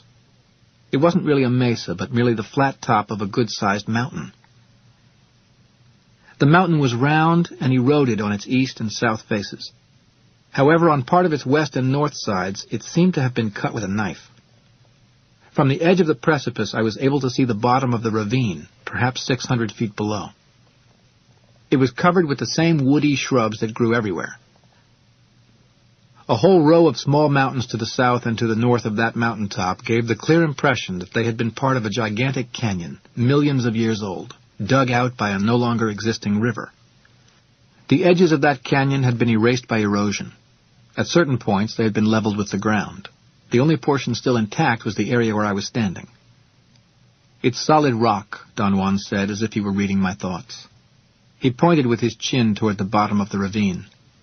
If anything were to fall down from this edge to the bottom, it would get smashed to flakes on the rock down there.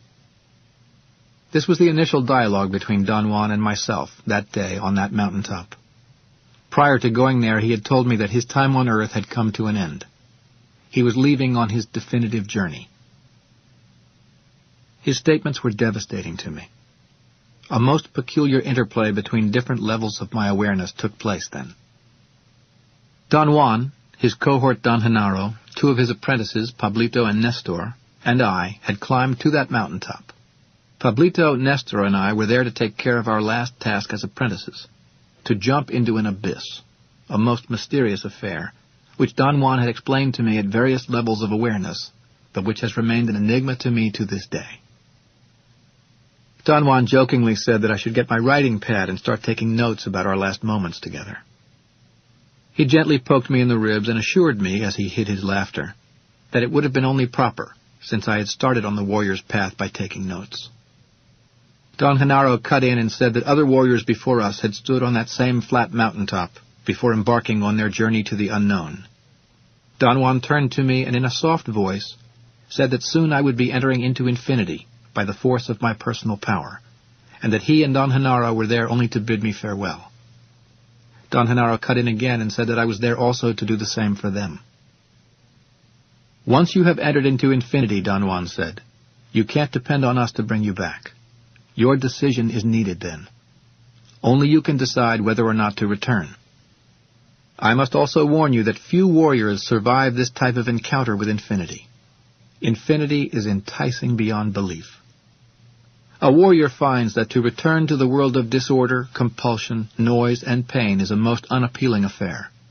You must know that your decision to stay or to return is not a matter of a reasonable choice, but a matter of intending it. If you choose not to return," he continued, "you will disappear as if the earth had swallowed you. But if you choose to come back, you must tighten your belt and wait like a true warrior until your task, whatever it might be, is finished, either in success or in defeat." A very subtle change began to take place in my awareness then. I started to remember faces of people who I wasn't sure I had met. Strange feelings of anguish and affection started to rise within my being. Don Juan's voice was no longer audible. I was suddenly possessed by the most unbearable love for those persons, whoever they may have been. My feelings for them were beyond words. I sensed their presence, as if I had lived another life before, or as if I were feeling for people I had known in a dream. I sensed that their outside forms shifted. They began by being tall and ended up petite. What was left intact was their essence, the very thing that produced my unbearable longing for them. Don Juan came to my side and said to me, "The agreement was that you remain in the awareness of the daily world." His voice was harsh and authoritative. "Today, you are going to fulfill a concrete task," he went on, "the last link of a long chain, and you must do it in your utmost mood of reason." I'd never heard Don Juan talk to me in that tone of voice. He was a different man at that instant, yet he was thoroughly familiar to me. I meekly obeyed him and went back to the awareness of the world of everyday life. I didn't know that I was doing this, however. To me, it appeared on that day as if I had acquiesced to Don Juan out of fear and respect. Don Juan spoke to me next in the tone I was accustomed to. What he said was also very familiar. He said that the backbone of a warrior is humbleness and efficiency, acting without expecting anything and withstanding anything that lies ahead of him. I went at that point through another shift in my level of awareness. My mind focused on a thought or a feeling of anguish. I knew then that I had made a pact with some people to die with them, and I couldn't remember who they were. I felt, without the shadow of a doubt, that it was wrong that I should die alone. My anguish became unbearable. Don Juan spoke to me. "We are alone," he said. "That's our condition. But to die alone is not to die in loneliness."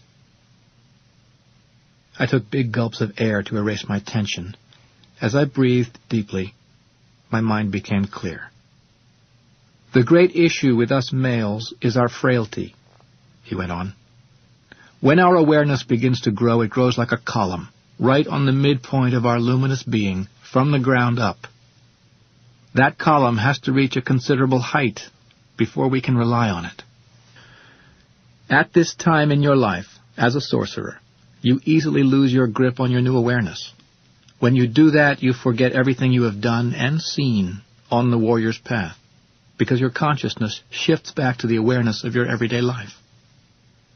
I have explained to you that the task of every male sorcerer is to reclaim everything he has done and seen on the warrior's path while he was on new levels of awareness. The problem of every male sorcerer is that he easily forgets because his awareness loses its new level and falls to the ground at the drop of a hat." "I understand exactly what you're saying, Don Juan," I said. "Perhaps this is the first time I have come to the full realization of why I forget everything, and why I remember everything later. I have always believed that my shifts were due to a personal condition. I know now why these changes take place. Yet I can't verbalize what I know." "Don't worry about verbalizations," Don Juan said. "You'll verbalize all you want in due time. Today, you must act on your inner silence, on what you know without knowing. You know to perfection what you have to do, but this knowledge is not quite formulated in your thoughts yet." On the level of concrete thoughts or sensations, all I had were vague feelings of knowing something that was not part of my mind. I had, then, the clearest sense of having taken a huge step down. Something seemed to have dropped inside me. It was almost a jolt. I knew that I had entered into another level of awareness at that instant. Don Juan told me then that it is obligatory for a warrior to say goodbye to all the people he leaves behind. He must say his goodbye in a loud and clear voice, so that his shout and his feelings will remain forever recorded in those mountains. I hesitated for a long time, not out of bashfulness, but because I didn't know whom to include in my thanks. I had completely internalized the sorcerer's concept that warriors can't owe anything to anyone. Don Juan had drilled a sorcerer's axiom into me. Warriors pay elegantly, generously, and with unequaled ease every favor, every service rendered to them. In this manner, they get rid of the burden of being indebted. I had paid, or I was in the process of paying, everyone who had honored me with their care or concern. I had reviewed my life to such an extent that I had not left a single stone unturned. I truthfully believed in those days that I didn't owe anything to anyone. I expressed my beliefs and hesitation to Don Juan. Don Juan said that I had indeed reviewed my life thoroughly, but he added that I was far from being free of indebtedness. "How about your ghosts?" he went on. "Those you can no longer touch." He knew what he was talking about. During my review of my life, I had recounted to him every incident that I could remember. Out of the hundreds of incidents that I related to him, he had isolated 3 as samples of indebtedness that I incurred very early in life, and added to that my indebtedness to the person who was instrumental in my meeting him. I had thanked my friend profusely, and I had sensations that something out there acknowledged my thanks. The other 3 had remained stories from my life, stories of people who had each given me an inconceivable gift, and whom I had never thanked. One of these stories had to do with a man I'd known when I was a child. His name was Mr. Leandro Acosta. He was my grandfather's arch-enemy, his true nemesis. My grandfather had accused this man repeatedly of stealing chickens from his chicken farm. The man wasn't a vagrant, but someone who did not have a steady, definite job. He was a maverick of sorts, a gambler, a master of many trades, handyman, self-styled curer, hunter, and provider of plant and insect specimens for local herbalists and curers, and any kind of bird or mammal life for taxidermists or pet shops. People believed that he made tons of money, but that he couldn't keep it or invest it. His detractors and friends alike believed that he could have established the most prosperous business in the area, doing what he knew best, searching for plants and hunting animals, but that he was cursed with a strange disease of the spirit that made him restless, incapable of tending to anything for any length of time. One day, while I was taking a stroll on the edge of my grandfather's farm, I noticed that someone was watching me from between the thick bushes at the forest's edge. It was Mr. Acosta. He was squatting inside the bushes of the jungle itself, and would have been totally out of sight had it not been for my sharp 8-year-old eyes. No wonder my grandfather thinks that he comes to steal chickens, I thought. I believed that no one else but me could have noticed him. He was utterly concealed by his motionlessness. I had caught the difference between the bushes and his silhouette by feeling rather than sight. I approached him. The fact that people rejected him so viciously, or liked him so passionately, intrigued me no end. "What are you doing there, Mr. Acosta?" I asked, daringly. "I'm taking a shit while I look at your grandfather's farm," he said, "so you better scram before I get up unless you like the smell of shit." I moved away a short distance. I wanted to know if he was really doing what he was claiming. He was. He got up. I thought he was going to leave the bush and come onto my grandfather's land and perhaps walk across to the road, but he didn't. He began to walk inward, into the jungle. Hey, Mr. Acosta," I yelled. "Can I come with you?" I noticed that he had stopped walking. It was again more a feeling than an actual sight because the bush was so thick. "You can certainly come with me if you can find an entry into the bush," he said. That wasn't difficult for me. In my hours of idleness, I had marked an entry into the bush with a good-sized rock. I had found out through an endless process of trial and error that there was a crawling space there, which if I followed for 3 or 4 yards turned into an actual trail on which I could stand up and walk. Mr. Acosta came to me and said, "Bravo, kid, you've done it. Yes, come with me if you want to." That was the beginning of my association with Mr. Leandro Acosta. We went on daily hunting expeditions. Our association became so obvious, since I was gone from the house from dawn to sunset without anybody ever knowing where I went, that finally my grandfather admonished me severely. "You must select your acquaintances," he said, "or you will end up being like them. I will not tolerate this man affecting you in any way imaginable. He could certainly transmit to you his elan, yes, and he could also influence your mind to be just like his, useless. I'm telling you, if you don't put an end to this, I will. I'll send the authorities after him on charges of stealing my chickens, because you know damn well that he comes every day and steals them." I tried to show my grandfather the absurdity of his charges. Mr. Acosta didn't have to steal chickens. He had the vastness of that jungle at his command. He could have drawn from that jungle anything he wanted. But my arguments infuriated my grandfather even more. I realized then that my grandfather secretly envied Mr. Acosta's freedom. And Mr. Acosta was transformed for me by this realization from a nice hunter into the ultimate expression of what is at the same time both forbidden and desired. I attempted to curtail my encounters with Mr. Acosta, but the lure was just too overwhelming for me. Then, one day, Mr. Acosta and 3 of his friends proposed that I do something that Mr. Acosta had never done before: catch a vulture alive, uninjured. He explained to me that the vultures of the area, which were enormous, with a 5 to 6 foot wingspan, had 7 different types of flesh in their bodies, and each one of those 7 types served a specific curative purpose. He said that the desired state was that the vulture's body not be injured. The vulture had to be killed by tranquilizer, not by violence. It was easy to shoot it, but in that case the meat lost its curative value. So the art was to catch it alive, a thing that he had never done. He had figured out, though, that with my help, and the help of his 3 friends, he had the problem licked. He assured me that his was a natural conclusion arrived at after hundreds of occasions on which he had observed the behavior of vultures. "We need a dead donkey in order to perform this feat, something which we have," he declared ebulliently. He looked at me, waiting for me to ask the question of what would be done with the dead donkey. Since the question was not asked, he proceeded. "We remove the intestines and we put some sticks in there to keep the roundness of the belly. The leader of the turkey vultures is the king. He is the biggest, the most intelligent," he went on. "No sharper eyes exist. That's what makes him a king. He'll be the one who will spot the dead donkey, and the first who will land on it. He'll land downwind from the donkey to really smell that it is dead. The intestines and soft organs that we are going to draw out of the donkey's belly will pile by his rear end, outside.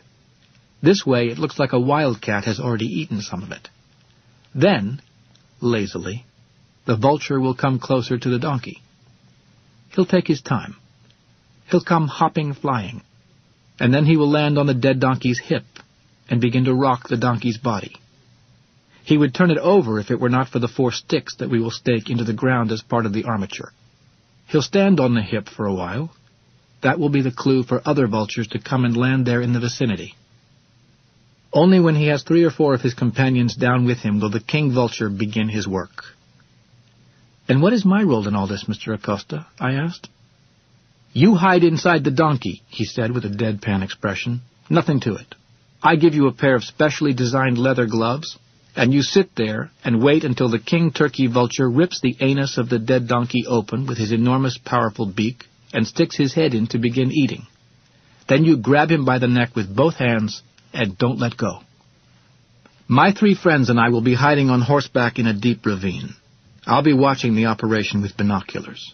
When I see that you have grabbed the king vulture by the neck, we'll come at full gallop and throw ourselves on top of the vulture and subdue him." "Can you subdue that vulture, Mr. Acosta?" I asked him. Not that I doubted his skill, I just wanted to be reassured. "Of course I can," he said with all the confidence in the world. "We're all going to be wearing gloves and leather leggings. The vulture's talons are quite powerful. They could break a shin bone like a twig." There was no way out for me. I was caught, nailed by an exorbitant excitation. My admiration for Mr. Leandro Acosta knew no limits at that moment. I saw him as a true hunter, resourceful, cunning, knowledgeable. "Okay, let's do it then," I said. "That's my boy," said Mr. Acosta. "I expected as much from you."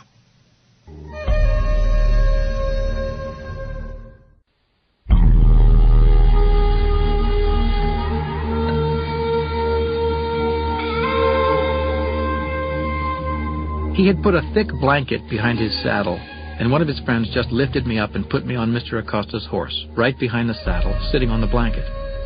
"Hold on to the saddle," Mr. Acosta said, "and as you hold on to the saddle, hold the blanket, too."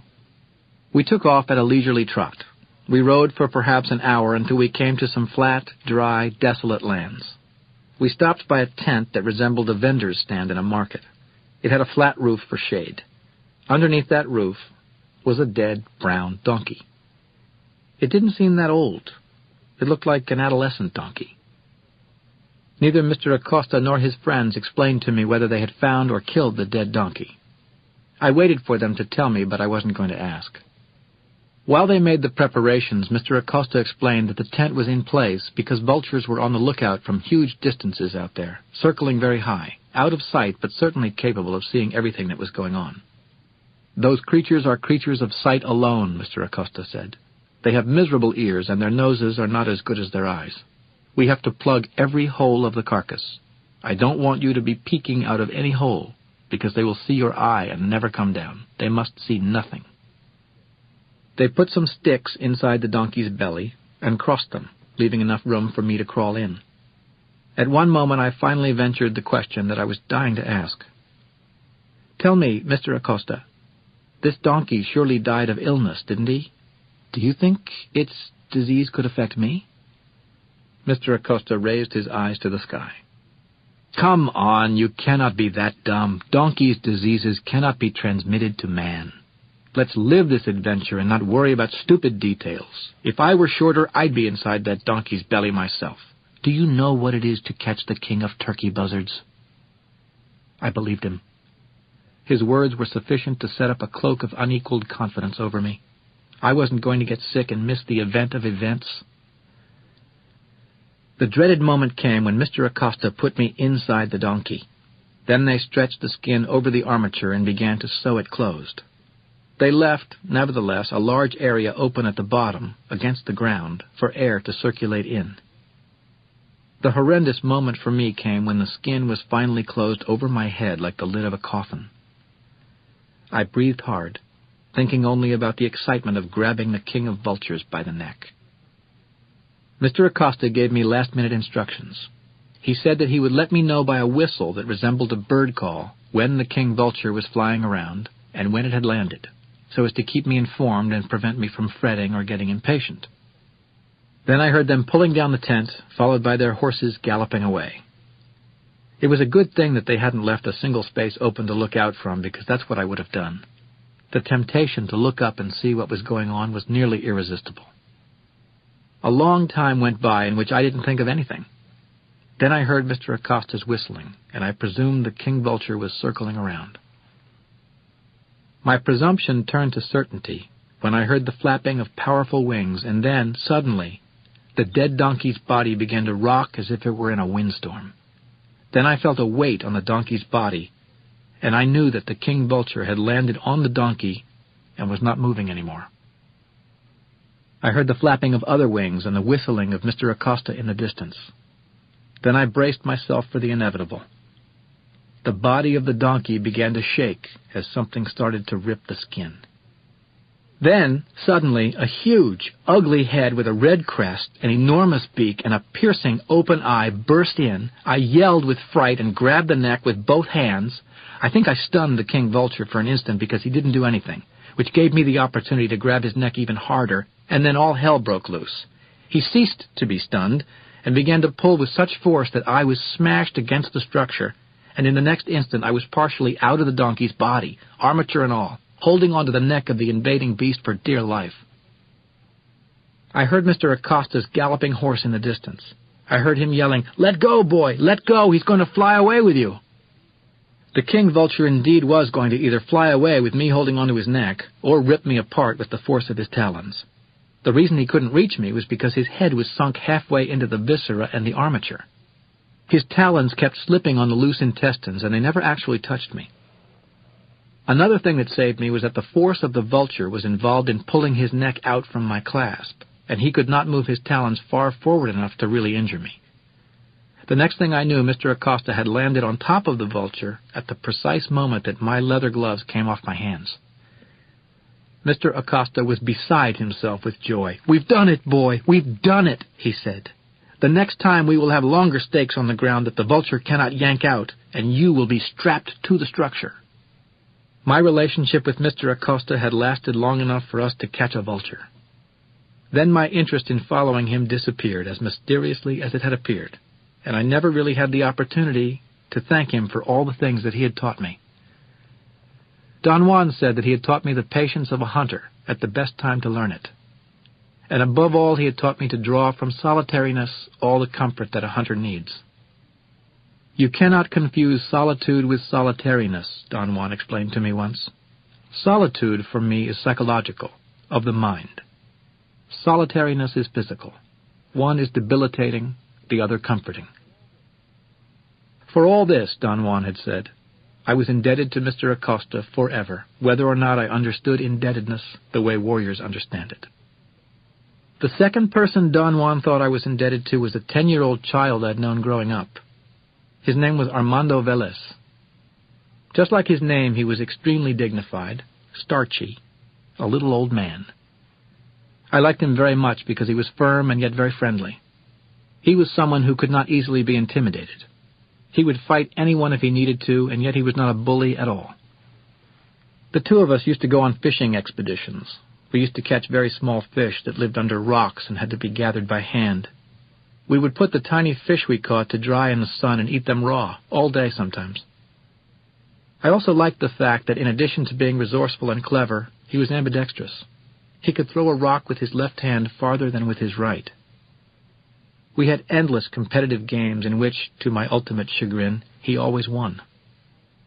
He used to sort of apologize to me for winning by saying, "If I slow down and let you win, you'll hate me. It'll be an affront to your manhood, so try harder." Because of his excessively starchy behavior, we used to call him Senor Velez, but the senor was shortened to Show, a custom typical of the region in South America where I come from. One day, Show Velez asked me something quite unusual. He began his request, naturally, as a challenge to me. "I'll bet anything," he said, "that I know something that you wouldn't dare do."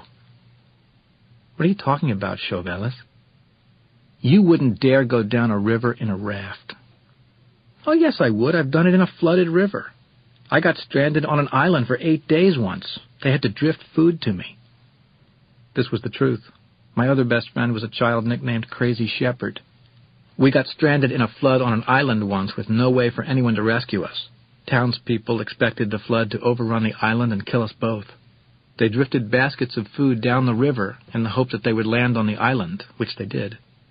The townspeople kept us alive in this fashion until the water had subsided enough for them to reach us with a raft and pull us to the banks of the river. No, this is a different affair, Chauvelis continued with his erudite attitude. This one implies going on a raft down a subterranean river. He pointed out that a huge section of a local river went through a mountain.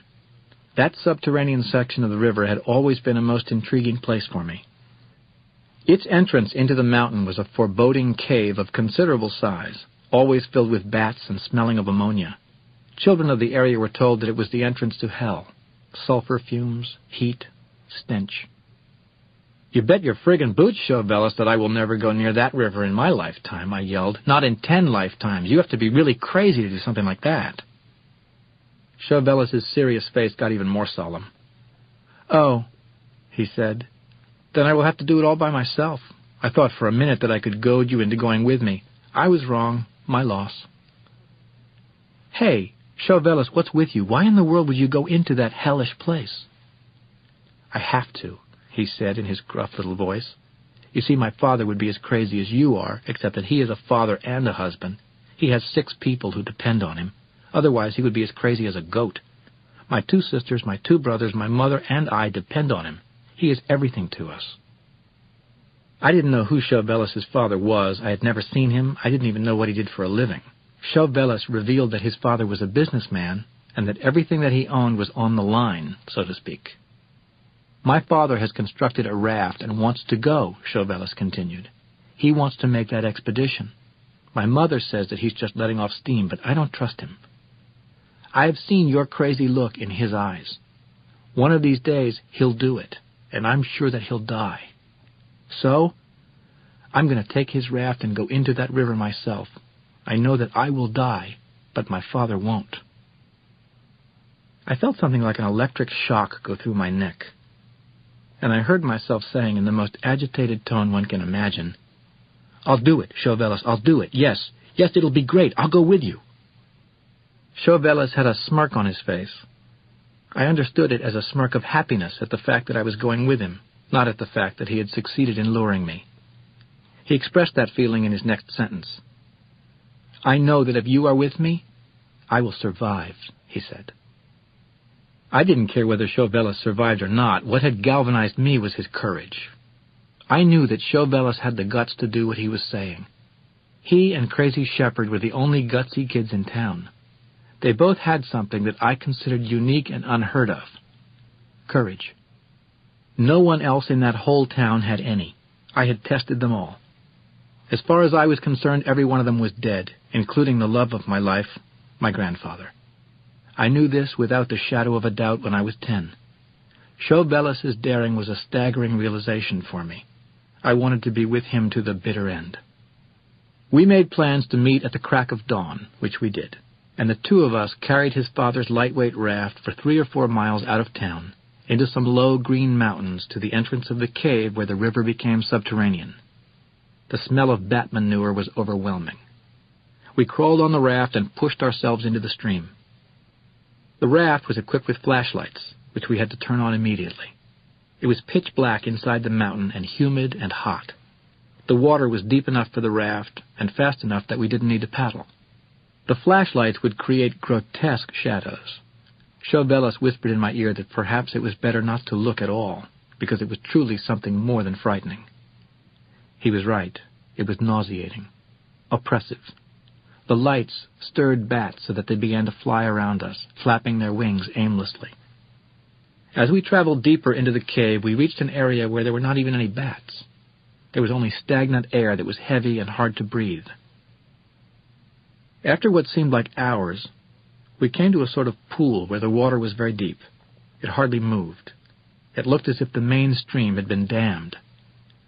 "We're stuck," Chauvelis whispered in my ear. "There's no way for the raft to go through, and there's no way for us to go back." The current was just too great for us to even attempt a return trip. We decided that we had to find a way out. I realized then that if we stood on top of the raft, we could touch the ceiling of the cave, which meant that the water had been dammed almost all the way to the top of the cave. At its entrance, the cave had been cathedral-like, maybe 50 feet high. My only conclusion was that we were on top of a pool that was about 50 feet deep. We tied the raft to a rock and began to swim into the depths, trying to feel for a movement of water, a current. Everything was humid and hot on the surface, but very cold a few feet below. My body felt the change in temperature, and I became frightened. A strange animal fear that I had never felt before. I surfaced. Chauvelis must have felt the same. We bumped into each other on the surface. "I think we're close to dying," he said solemnly. I didn't share his solemnity or his desire to die. I searched frantically for an opening. Floodwaters must have carried rocks that had created a dam. I found a hole big enough for my 10-year-old body to go through. I pulled Chauvelis down and showed the hole to him. It was impossible for the raft to go through it. We pulled our clothes from the raft and tied them into a very tight bundle, and swam downward with them until we found the hole again and went through it. We ended up on a water slide, like the ones in amusement parks. Rocks covered with lichen and moss allowed us to slide for a great distance without being injured at all. Then we came into another enormous cathedral-like cave where the water continued flowing, waist-deep. We saw the light of the sky at the end of the cave and waded out. Without saying a word, we spread out our clothes and let them dry in the sun, then got dressed and headed back for town. Chauvelis was nearly inconsolable because he had lost his father's raft. "My father would have died there," he finally conceded. "His body would never have gone through the hole we went through. He's too big for it.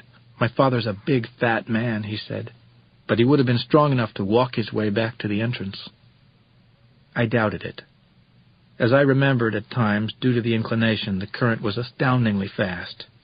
I conceded that perhaps a desperate big man could have finally walked his way out with the aid of ropes and a lot of effort. The issue of whether Chauvelis' father would have died there or not was not resolved then, but that didn't matter to me.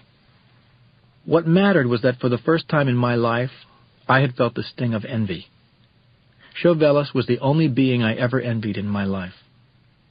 He had someone to die for, and he had proven to me that he would do it. I had no one to die for, and I had proven nothing at all. In a symbolic fashion, I gave Chauvelis the total cake. His triumph was complete. I bowed out. That was his town, those were his people, and he was the best among them as far as I was concerned. When we parted that day, I spoke a banality that turned out to be a deep truth when I said, "Be the king of them, Chauvelis. You are the best." I never spoke to him again. I purposely ended my friendship with him. I felt that this was the only gesture I could make to denote how profoundly I had been affected by him. Don Juan believed that my indebtedness to Chauvelis was imperishable, that he was the only one who had ever taught me that we must have something we could die for before we could think that we have something to live for. "If you have nothing to die for," Don Juan said to me once, "how can you claim that you have something to live for? The two go hand in hand, with death at the helm." The third person Don Juan thought I was indebted to beyond my life and my death was my grandmother on my mother's side. In my blind affection for my grandfather, the male, I had forgotten the real source of strength in that household, my very eccentric grandmother. Many years before I came to their household, she had saved a local Indian from being lynched. He was accused of being a sorcerer. Some irate young men were actually hanging him from a tree on my grandmother's property. She came upon the lynching and stopped it. All the lynchers seemed to have been her godsons, and they wouldn't dare go against her. She pulled the man down and took him home to cure him. The rope had already cut a deep wound on his neck. His wounds healed, but he never left my grandmother's side. He claimed that his life had ended the day of the lynching, and that whatever new life he had no longer belonged to him. It belonged to her. Being a man of his word, he dedicated his life to serving my grandmother. He was her valet, majordomo, and counselor. My aunts said that it was he who had advised my grandmother to adopt a newborn orphan child as her son, something that they resented more than bitterly. When I came into my grandparents' house, my grandmother's adopted son was already in his late 30s. She had sent him to study in France. One afternoon, out of the blue, A most elegantly dressed, husky man got out of a taxi in front of the house. The driver carried his leather suitcases to the patio. The husky man tipped the driver generously. I noticed in one glance that the husky man's features were very striking. He had long curly hair and long curly eyelashes. He was extremely handsome without being physically beautiful. His best feature was, however, his beaming, open smile, which he immediately turned on me. "May I ask your name, young man?" he said with the most beautiful stage voice I'd ever heard. The fact that he had addressed me as young man had won me over instantly. "My name is Carlos Aranjas, sir," I said, "and may I ask in turn what is yours?" He made a gesture of mock surprise. He opened his eyes wide and jumped backwards as if he had been attacked. Then he began to laugh uproariously. At the sound of his laughter, my grandmother came out to the patio. When she saw the husky man, she screamed like a small girl and threw her arms around him in a most affectionate embrace. He lifted her up as if she weighed nothing and twirled her around. I noticed then that he was very tall. His huskiness hid his height. He actually had the body of a professional fighter. He seemed to notice that I was eyeing him. He flexed his biceps. "I've done some boxing in my day, sir," he said, thoroughly aware of what I was thinking. My grandmother introduced him to me. She said that he was her son Antoine, her baby, the apple of her eye. She said that he was a dramatist, a theater director, a writer, a poet. The fact that he was so athletic was his winning ticket with me. I didn't understand at first that he was adopted. I noticed, however, that he didn't look at all like the rest of the family. While every one of the members of my family were corpses that walked, he was alive, vital from the inside out. We hit it off marvelously. I liked the fact that he worked out every day punching a bag. I liked immensely that he not only punched the bag, he kicked it too, in the most astounding style, a mixture of boxing and kicking. His body was as hard as a rock. One day, Antoine confessed to me that his only fervent desire in life was to be a writer of note. "I have everything," he said. "Life has been very generous to me. The only thing I don't have is the only thing I want: talent. The muses do not like me. I appreciate what I read, but I cannot create anything that I like to read. That's my torment. I lack the discipline or the charm to entice the muses, so my life is as empty as anything can be." Antoine went on to tell me that the one reality that he had was his mother. He called my grandmother his bastion, his support, his twin soul. He ended up by voicing a very disturbing thought to me. "If I didn't have my mother," he said, "I wouldn't live." I realized then how profoundly tied he was to my grandmother. All the horror stories that my aunts had told me about the spoiled child Antoine became suddenly very vivid for me. My grandmother had really spoiled him beyond salvation. Yet they seemed so very happy together. I saw them sitting for hours on end, his head on her lap as if he were still a child. I had never heard my grandmother converse with anybody for such lengths of time. Abruptly, one day Antoine started to produce a lot of writing. He began to direct a play at the local theater, a play that he had written himself. When it was staged, it became an instant success. His poems were published in the local paper. He seemed to have hit a creative streak. But only a few months later it all came to an end. The editor of the town's paper publicly denounced Antoine. He accused him of plagiarism and published in the paper the proof of Antoine's guilt. My grandmother, of course, would not hear of her son's misbehavior. She explained it all as a case of profound envy. Every one of those people in that town was envious of the elegance, the style of her son. They were envious of his personality, of his wit. Indeed, he was the personification of elegance and savoir-faire. But he was a plagiarist for sure. There was no doubt about it. Antoine never explained his behavior to anyone. I liked him too much to ask him anything about it.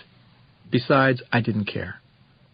His reasons were his reasons as far as I was concerned. But something was broken. From then on, our lives moved in leaps and bounds, so to speak. Things changed so drastically in the house from one day to the next that I grew accustomed to expect anything, the best or the worst. One night my grandmother walked into Antoine's room in a most dramatic fashion. There was a look of hardness in her eyes that I had never seen before. Her lips trembled as she spoke. "Something terrible has happened, Antoine," she began. Antoine interrupted her. He begged her to let him explain. She cut him off abruptly. "No, Antoine, no," she said firmly. "This has nothing to do with you. It has to do with me.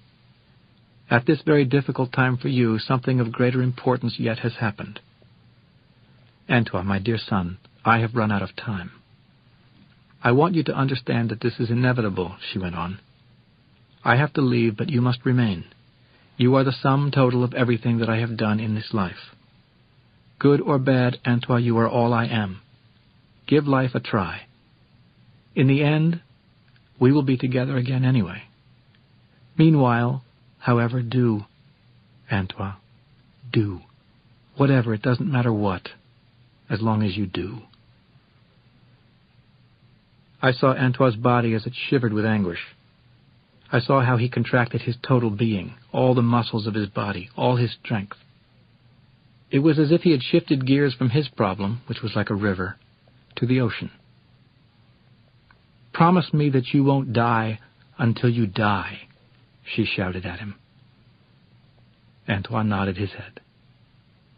My grandmother, the next day, on the advice of her sorcerer counselor, sold all her holdings, which were quite sizable, and turned the money over to her son Antoine.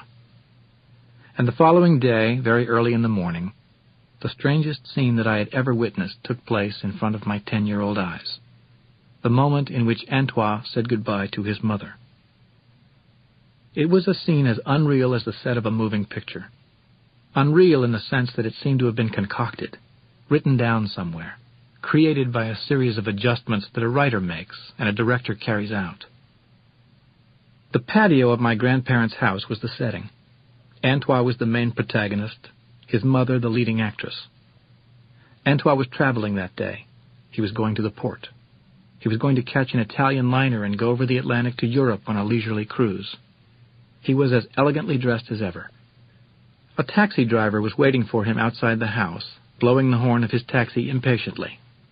I had witnessed Antoine's last feverish night when he tried, as desperately as anyone can try, to write a poem for his mother. "It is crap," he said to me. "Everything that I write is crap. I'm a nobody." I assured him, even though I was nobody to assure him, that whatever he was writing was great. At one moment I got carried away and stepped over certain boundaries I should never have crossed.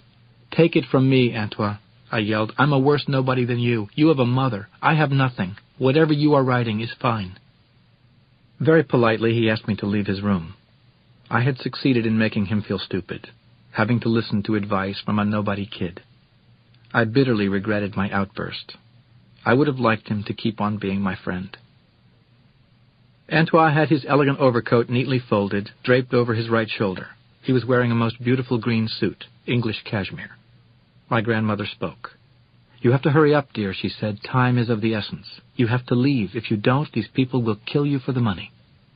She was referring to her daughters and their husbands, who were beyond fury when they found out that their mother had quietly disinherited them, and that the hideous Antoine, their arch-enemy, was going to get away with everything that was rightfully theirs.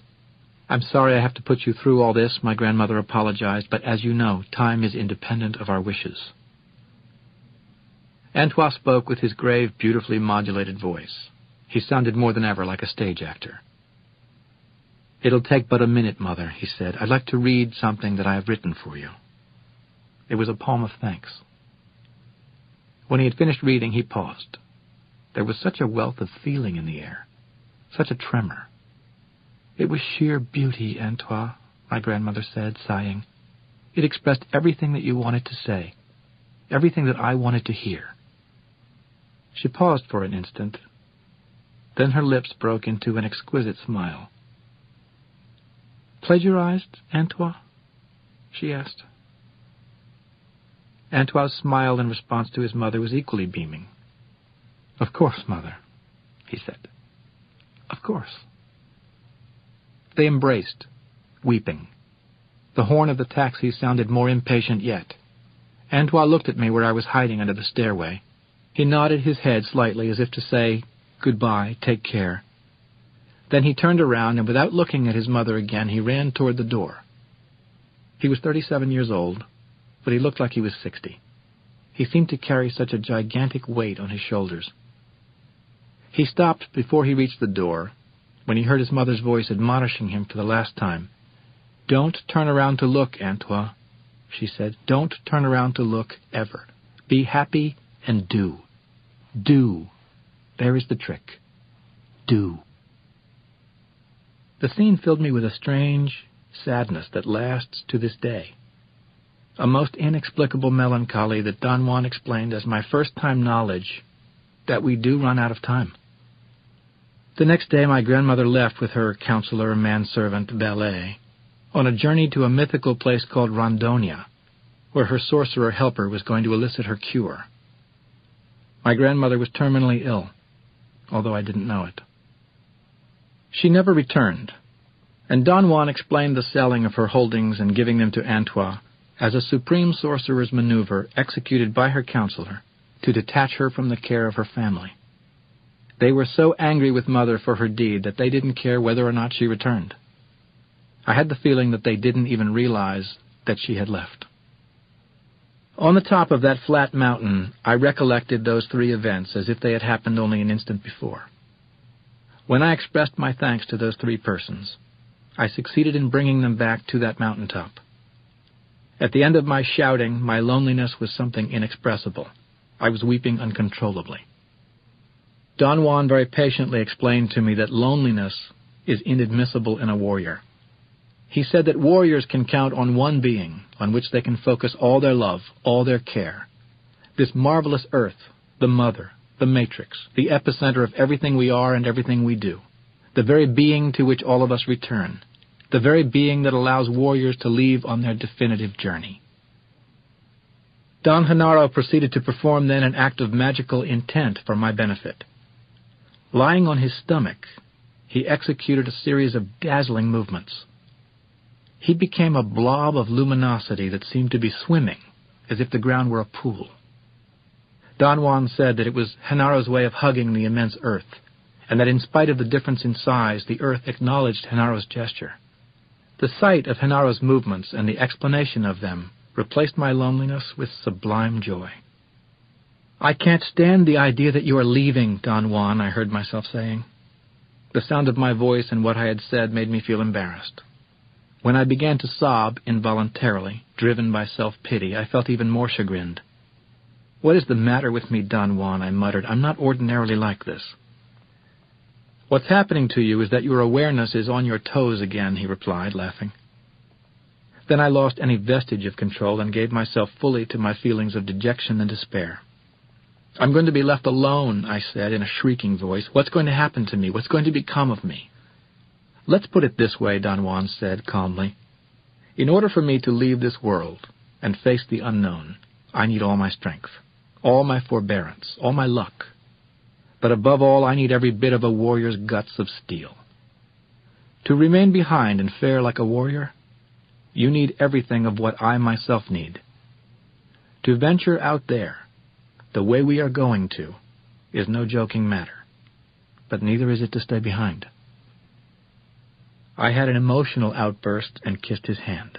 "Whoa, whoa, whoa," he said. "Next thing you're going to make a shrine for my guaraches." The anguish that gripped me turned from self-pity to a feeling of unequaled loss. "You are leaving," I muttered. "My God, leaving forever." At that moment, Don Juan did something to me that he had done repeatedly since the first day I had met him. His face puffed up as if the deep breath he was taking inflated him. He tapped my back forcefully with the palm of his left hand and said, "Get up from your toes. Lift yourself up." In the next instant, I was once again coherent, complete, in control. I knew what was expected of me. There was no longer any hesitation on my part or any concern about myself. I didn't care what was going to happen to me when Don Juan left. I knew that his departure was imminent. He looked at me, and in that look his eyes said it all. "We will never be together again," he said softly. "You don't need my help anymore, and I don't want to offer it to you because if you are worth your salt as a warrior, you'll spit in my eye for offering it to you. Beyond a certain point, the only joy of a warrior is his aloneness. I wouldn't like you to try to help me either. Once I leave, I am gone. Don't think about me, for I won't think about you. If you are a worthy warrior, be impeccable. Take care of your world, honor it, guard it with your life. He moved away from me. The moment was beyond self-pity or tears or happiness. He shook his head as if to say goodbye, or as if he were acknowledging what I felt. Forget the self and you will fear nothing, in whatever level of awareness you find yourself to be, he said. He had an outburst of levity. He teased me for the last time on this earth. I hope you find love, he said. He raised his palm toward me and stretched his fingers like a child, and contracted them against the palm. Ciao, he said. I knew that it was futile to feel sorry or to regret anything, and that it was as difficult for me to stay behind as it was for Don Juan to leave. Both of us were caught in an irreversible energetic maneuver that neither of us could stop. Nevertheless, I wanted to join Don Juan, follow him wherever he went. The thought crossed my mind that perhaps if I died, he would take me with him. I saw then how Don Juan Matus, the Nahual, led the 15 other seers who were his companions, his wards, his delight, one by one, to disappear in the haze of that mesa toward the north. I saw how every one of them turned into a blob of luminosity, and together they ascended and floated above the mountain top like phantom lights in the sky. They circled above the mountain once, as Don Juan had said they would do. Their last survey, the one for their eyes only, their last look at this marvelous earth. And then they vanished. I knew what I had to do. I had run out of time. I took off at my top speed toward the precipice and leaped into the abyss. I felt the wind on my face for a moment, and then the most merciful blackness swallowed me like a peaceful, subterranean river. Syntax. A man staring at his equations said that the universe had a beginning. There had been an explosion, he said, a bang of bangs, and the universe was born. And it is expanding, he said. He had even calculated the length of its life. 10 billion revolutions of the earth around the sun. The entire globe cheered. They found his calculations to be science. None thought that by proposing that the universe began, the man had merely mirrored the syntax of his mother tongue, a syntax which demands beginnings, like birth, and developments, like maturation, and ends, like death, as statements of facts. The universe began, and it is getting old, the man assured us, and it will die like all things die, like he himself died, after confirming mathematically the syntax of his mother tongue. The other syntax. Did the universe really begin? Is the theory of the Big Bang true? These are not questions, though they sound like they are. Is the syntax that requires beginnings, developments, and ends as statements of fact the only syntax that exists? That's the real question. There are other syntaxes. There is one, for example, which demands that varieties of intensity be taken as facts. In that syntax, nothing begins and nothing ends. Thus, birth is not a clean, clear-cut event, but a specific type of intensity. And so is maturation. And so is death. A man of that syntax, looking over his equations, finds that he has calculated enough varieties of intensity to say with authority that the universe never began and will never end, but that it has gone and is going now and will go through endless fluctuations of intensity. That man could very well conclude that the universe itself is the chariot of intensity, and that one can board it to journey through changes without end. He will conclude all that, and much more, perhaps without ever realizing that he is merely confirming the syntax of his mother tongue.